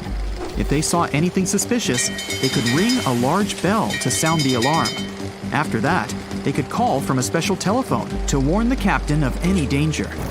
But imagine what a horrible job this would have been, especially on the night the Titanic sank. The crow's nest wasn't a warm and cozy room surrounded by windows. Instead, it was a large open tub exposed to the elements. On April 14, 1912, the air temperature was around 39 degrees Fahrenheit, which is close to freezing. With the ship moving at about 23 knots, more than 26 miles per hour, the sailors must have felt that frigid cold air pressing against any exposed skin. The only good thing about the job was that the shift only lasted 2 hours. Frederick Fleet was the sailor who actually spotted the iceberg that sank the Titanic. He was up in the crow's nest, working with Reginald Lee at the time. Fleet kept track of the left side of the ship, while Lee scanned the right. It was 10 p.m. when the two men started their shift. They had already been warned about the possibility of ice. But when you're cold and it's dark, it might feel like an impossible task. Even worse, the two men didn't even have binoculars to make the job any easier. Fleet would later insist that having binoculars would have prevented the tragedy. With about 20 minutes remaining on the job, the sailors noticed the iceberg. Fleet rang the bell, once, twice, and again. He then called up to the bridge to inform the crew. At first, the call seemed to come in the nick of time. The ship's engines reversed, and the massive ocean liner managed to turn. It wasn't enough to miss the iceberg, though. Ice showered down onto the ship's deck. The iceberg tore through the hull, and water flooded in. 2 hours and 40 minutes later, the Titanic was gone. And here we have clue number 1. The iceberg was big enough to be spotted with the unaided eye in the dark of the night without any binoculars. It was also tall enough for bits of ice to fall down onto the ship's deck. Since this all took place long before social media and smartphones, nobody on board would have been taking photos or videos at the time. So, of course, we don't have any footage of the actual iceberg. But there are photos of the possible iceberg from later that day. The SS Prinz Adalbert was sailing near the area on the morning of April 15, 1912. The steward on the ship had not yet heard about what had happened to the Titanic. But when he spotted an iceberg floating by, he was compelled to photograph it. Why? There was a line of red paint along the bottom of the iceberg, indicating that it had likely collided with a ship sometime within the previous 12 hours. A second photo was taken from a ship called the Minia, which was sent into the area to look for debris from the collision. Captain de Carteret said that among the wreckage, he had seen only one iceberg. He also noticed a streak of red paint on it. From the photos and witness accounts, newspaper reports estimated the iceberg to be 50 to 100 feet high and 200 to 400 feet long. That's clue number 2. The iceberg that hit the Titanic probably started its ocean journey from Greenland's coast, heading past the Baffin Bay to the Davis Strait. From here, it must have slipped through the Labrador Sea and finally reached the Atlantic. And that, in itself, is pretty impressive. The glaciers in Greenland create between 15,000 to 30,000 icebergs each year. Some small, some big. Of these, a mere 1% will actually make it to the Atlantic. The others simply melt along the way. We know that the temperature of the Atlantic Ocean, where the sinking took place, was around 28 degrees Fahrenheit. That's below freezing. For humans, this could cause frostbite or hypothermia. But that temperature is actually warm for an iceberg.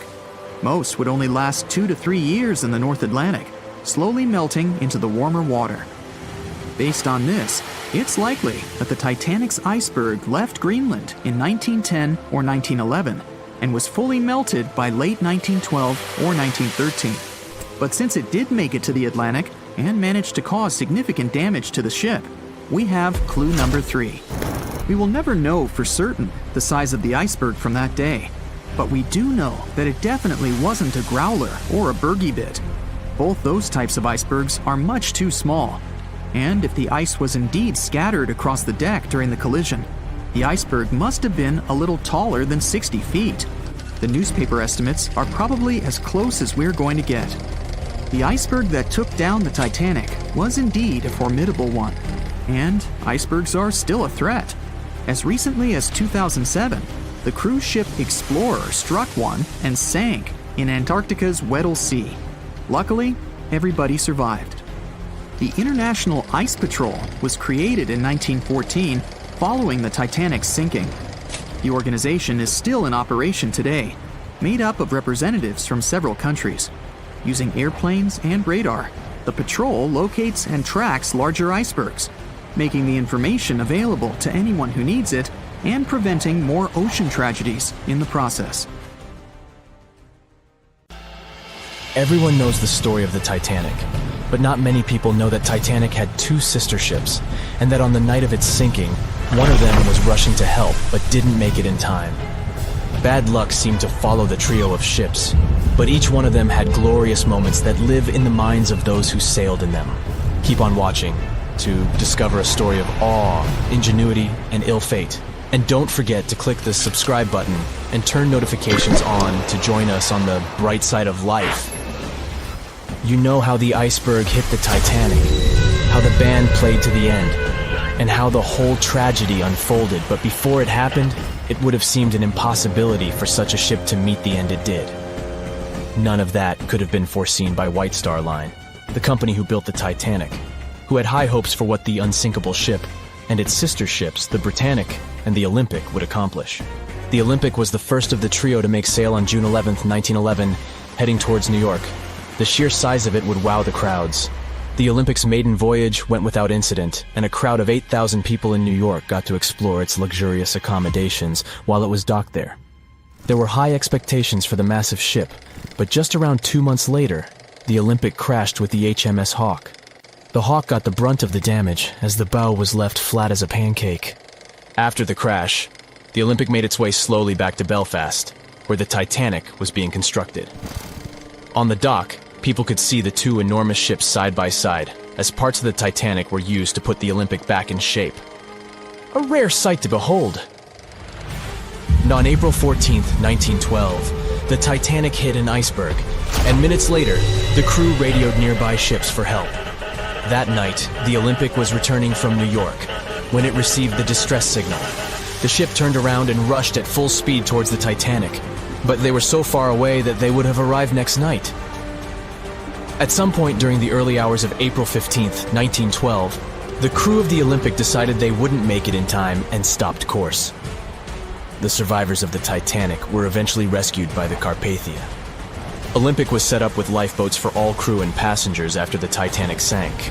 It went from having 20 lifeboats to 64. Changes were also made to the watertight bulkheads, and an extra hull to construct a type of double hull was installed. It was determined that a double hull would have kept the Titanic from sinking. For several years, Olympic was used in the war effort against Germany. Throughout the years, Olympic carried over 200,000 passengers, which included thousands of Americans fleeing from Europe and troops battling during World War I. One of the most significant moments for this ship was when it struck a German submarine and sank it. It was discovered that the submarine was preparing to fire a torpedo on the Olympic before Olympic rammed it. The Olympic ended up sailing the seas for 3 decades, which earned her the nickname of the Old Reliable, despite some previous accidents. It went on to help the survivors on the HMS Audacious when it was sinking, and do what it couldn't for its sister, Titanic. Eventually, bad luck caught up with the Olympic. The ship crashed with the Nantucket Lightship, and the crash signaled the beginning of the end. Beaten up, and after years of service, the Olympic was demolished and scrapped for parts. The Old Reliable saw many years of service and thousands of passengers, but the Britannic's journey was shorter-lived. When the Titanic sank, White Star Line was faced with a problem since they already had another enormous ship in the works. White Star Line began construction on the HMHS Britannic on November 30, 1911, around 4 months before the Titanic sank. Although the Britannic was the youngest of the trio of ships, having been constructed last, it was also the biggest. They intended to name it Gigantic, but after the Titanic's disaster, they changed the name to Britannic, since they considered it to be a lucky name. With the Titanic sinking, the White Star Line underwent rigorous investigation, and many changes were made to the Britannic's design. The Britannic looked very similar to the Titanic, and it had what was at the time the largest marine turbine in the world, able to reach faster speeds than the Olympic. With Titanic's fate fresh in their minds, everything possible was done to ensure the safety of this newer ship. The Britannic was eventually launched on February 26, 1914, almost 2 years after Titanic met its end. After the Titanic's disaster, the White Star Line wanted the Britannic to redeem their name. The Britannic was on its way to becoming a successful ship. It transported passengers for over a year and a half when the British government requisitioned it and turned it into a hospital ship during the beginning of World War I. The ship became an even more impressive sight to look at.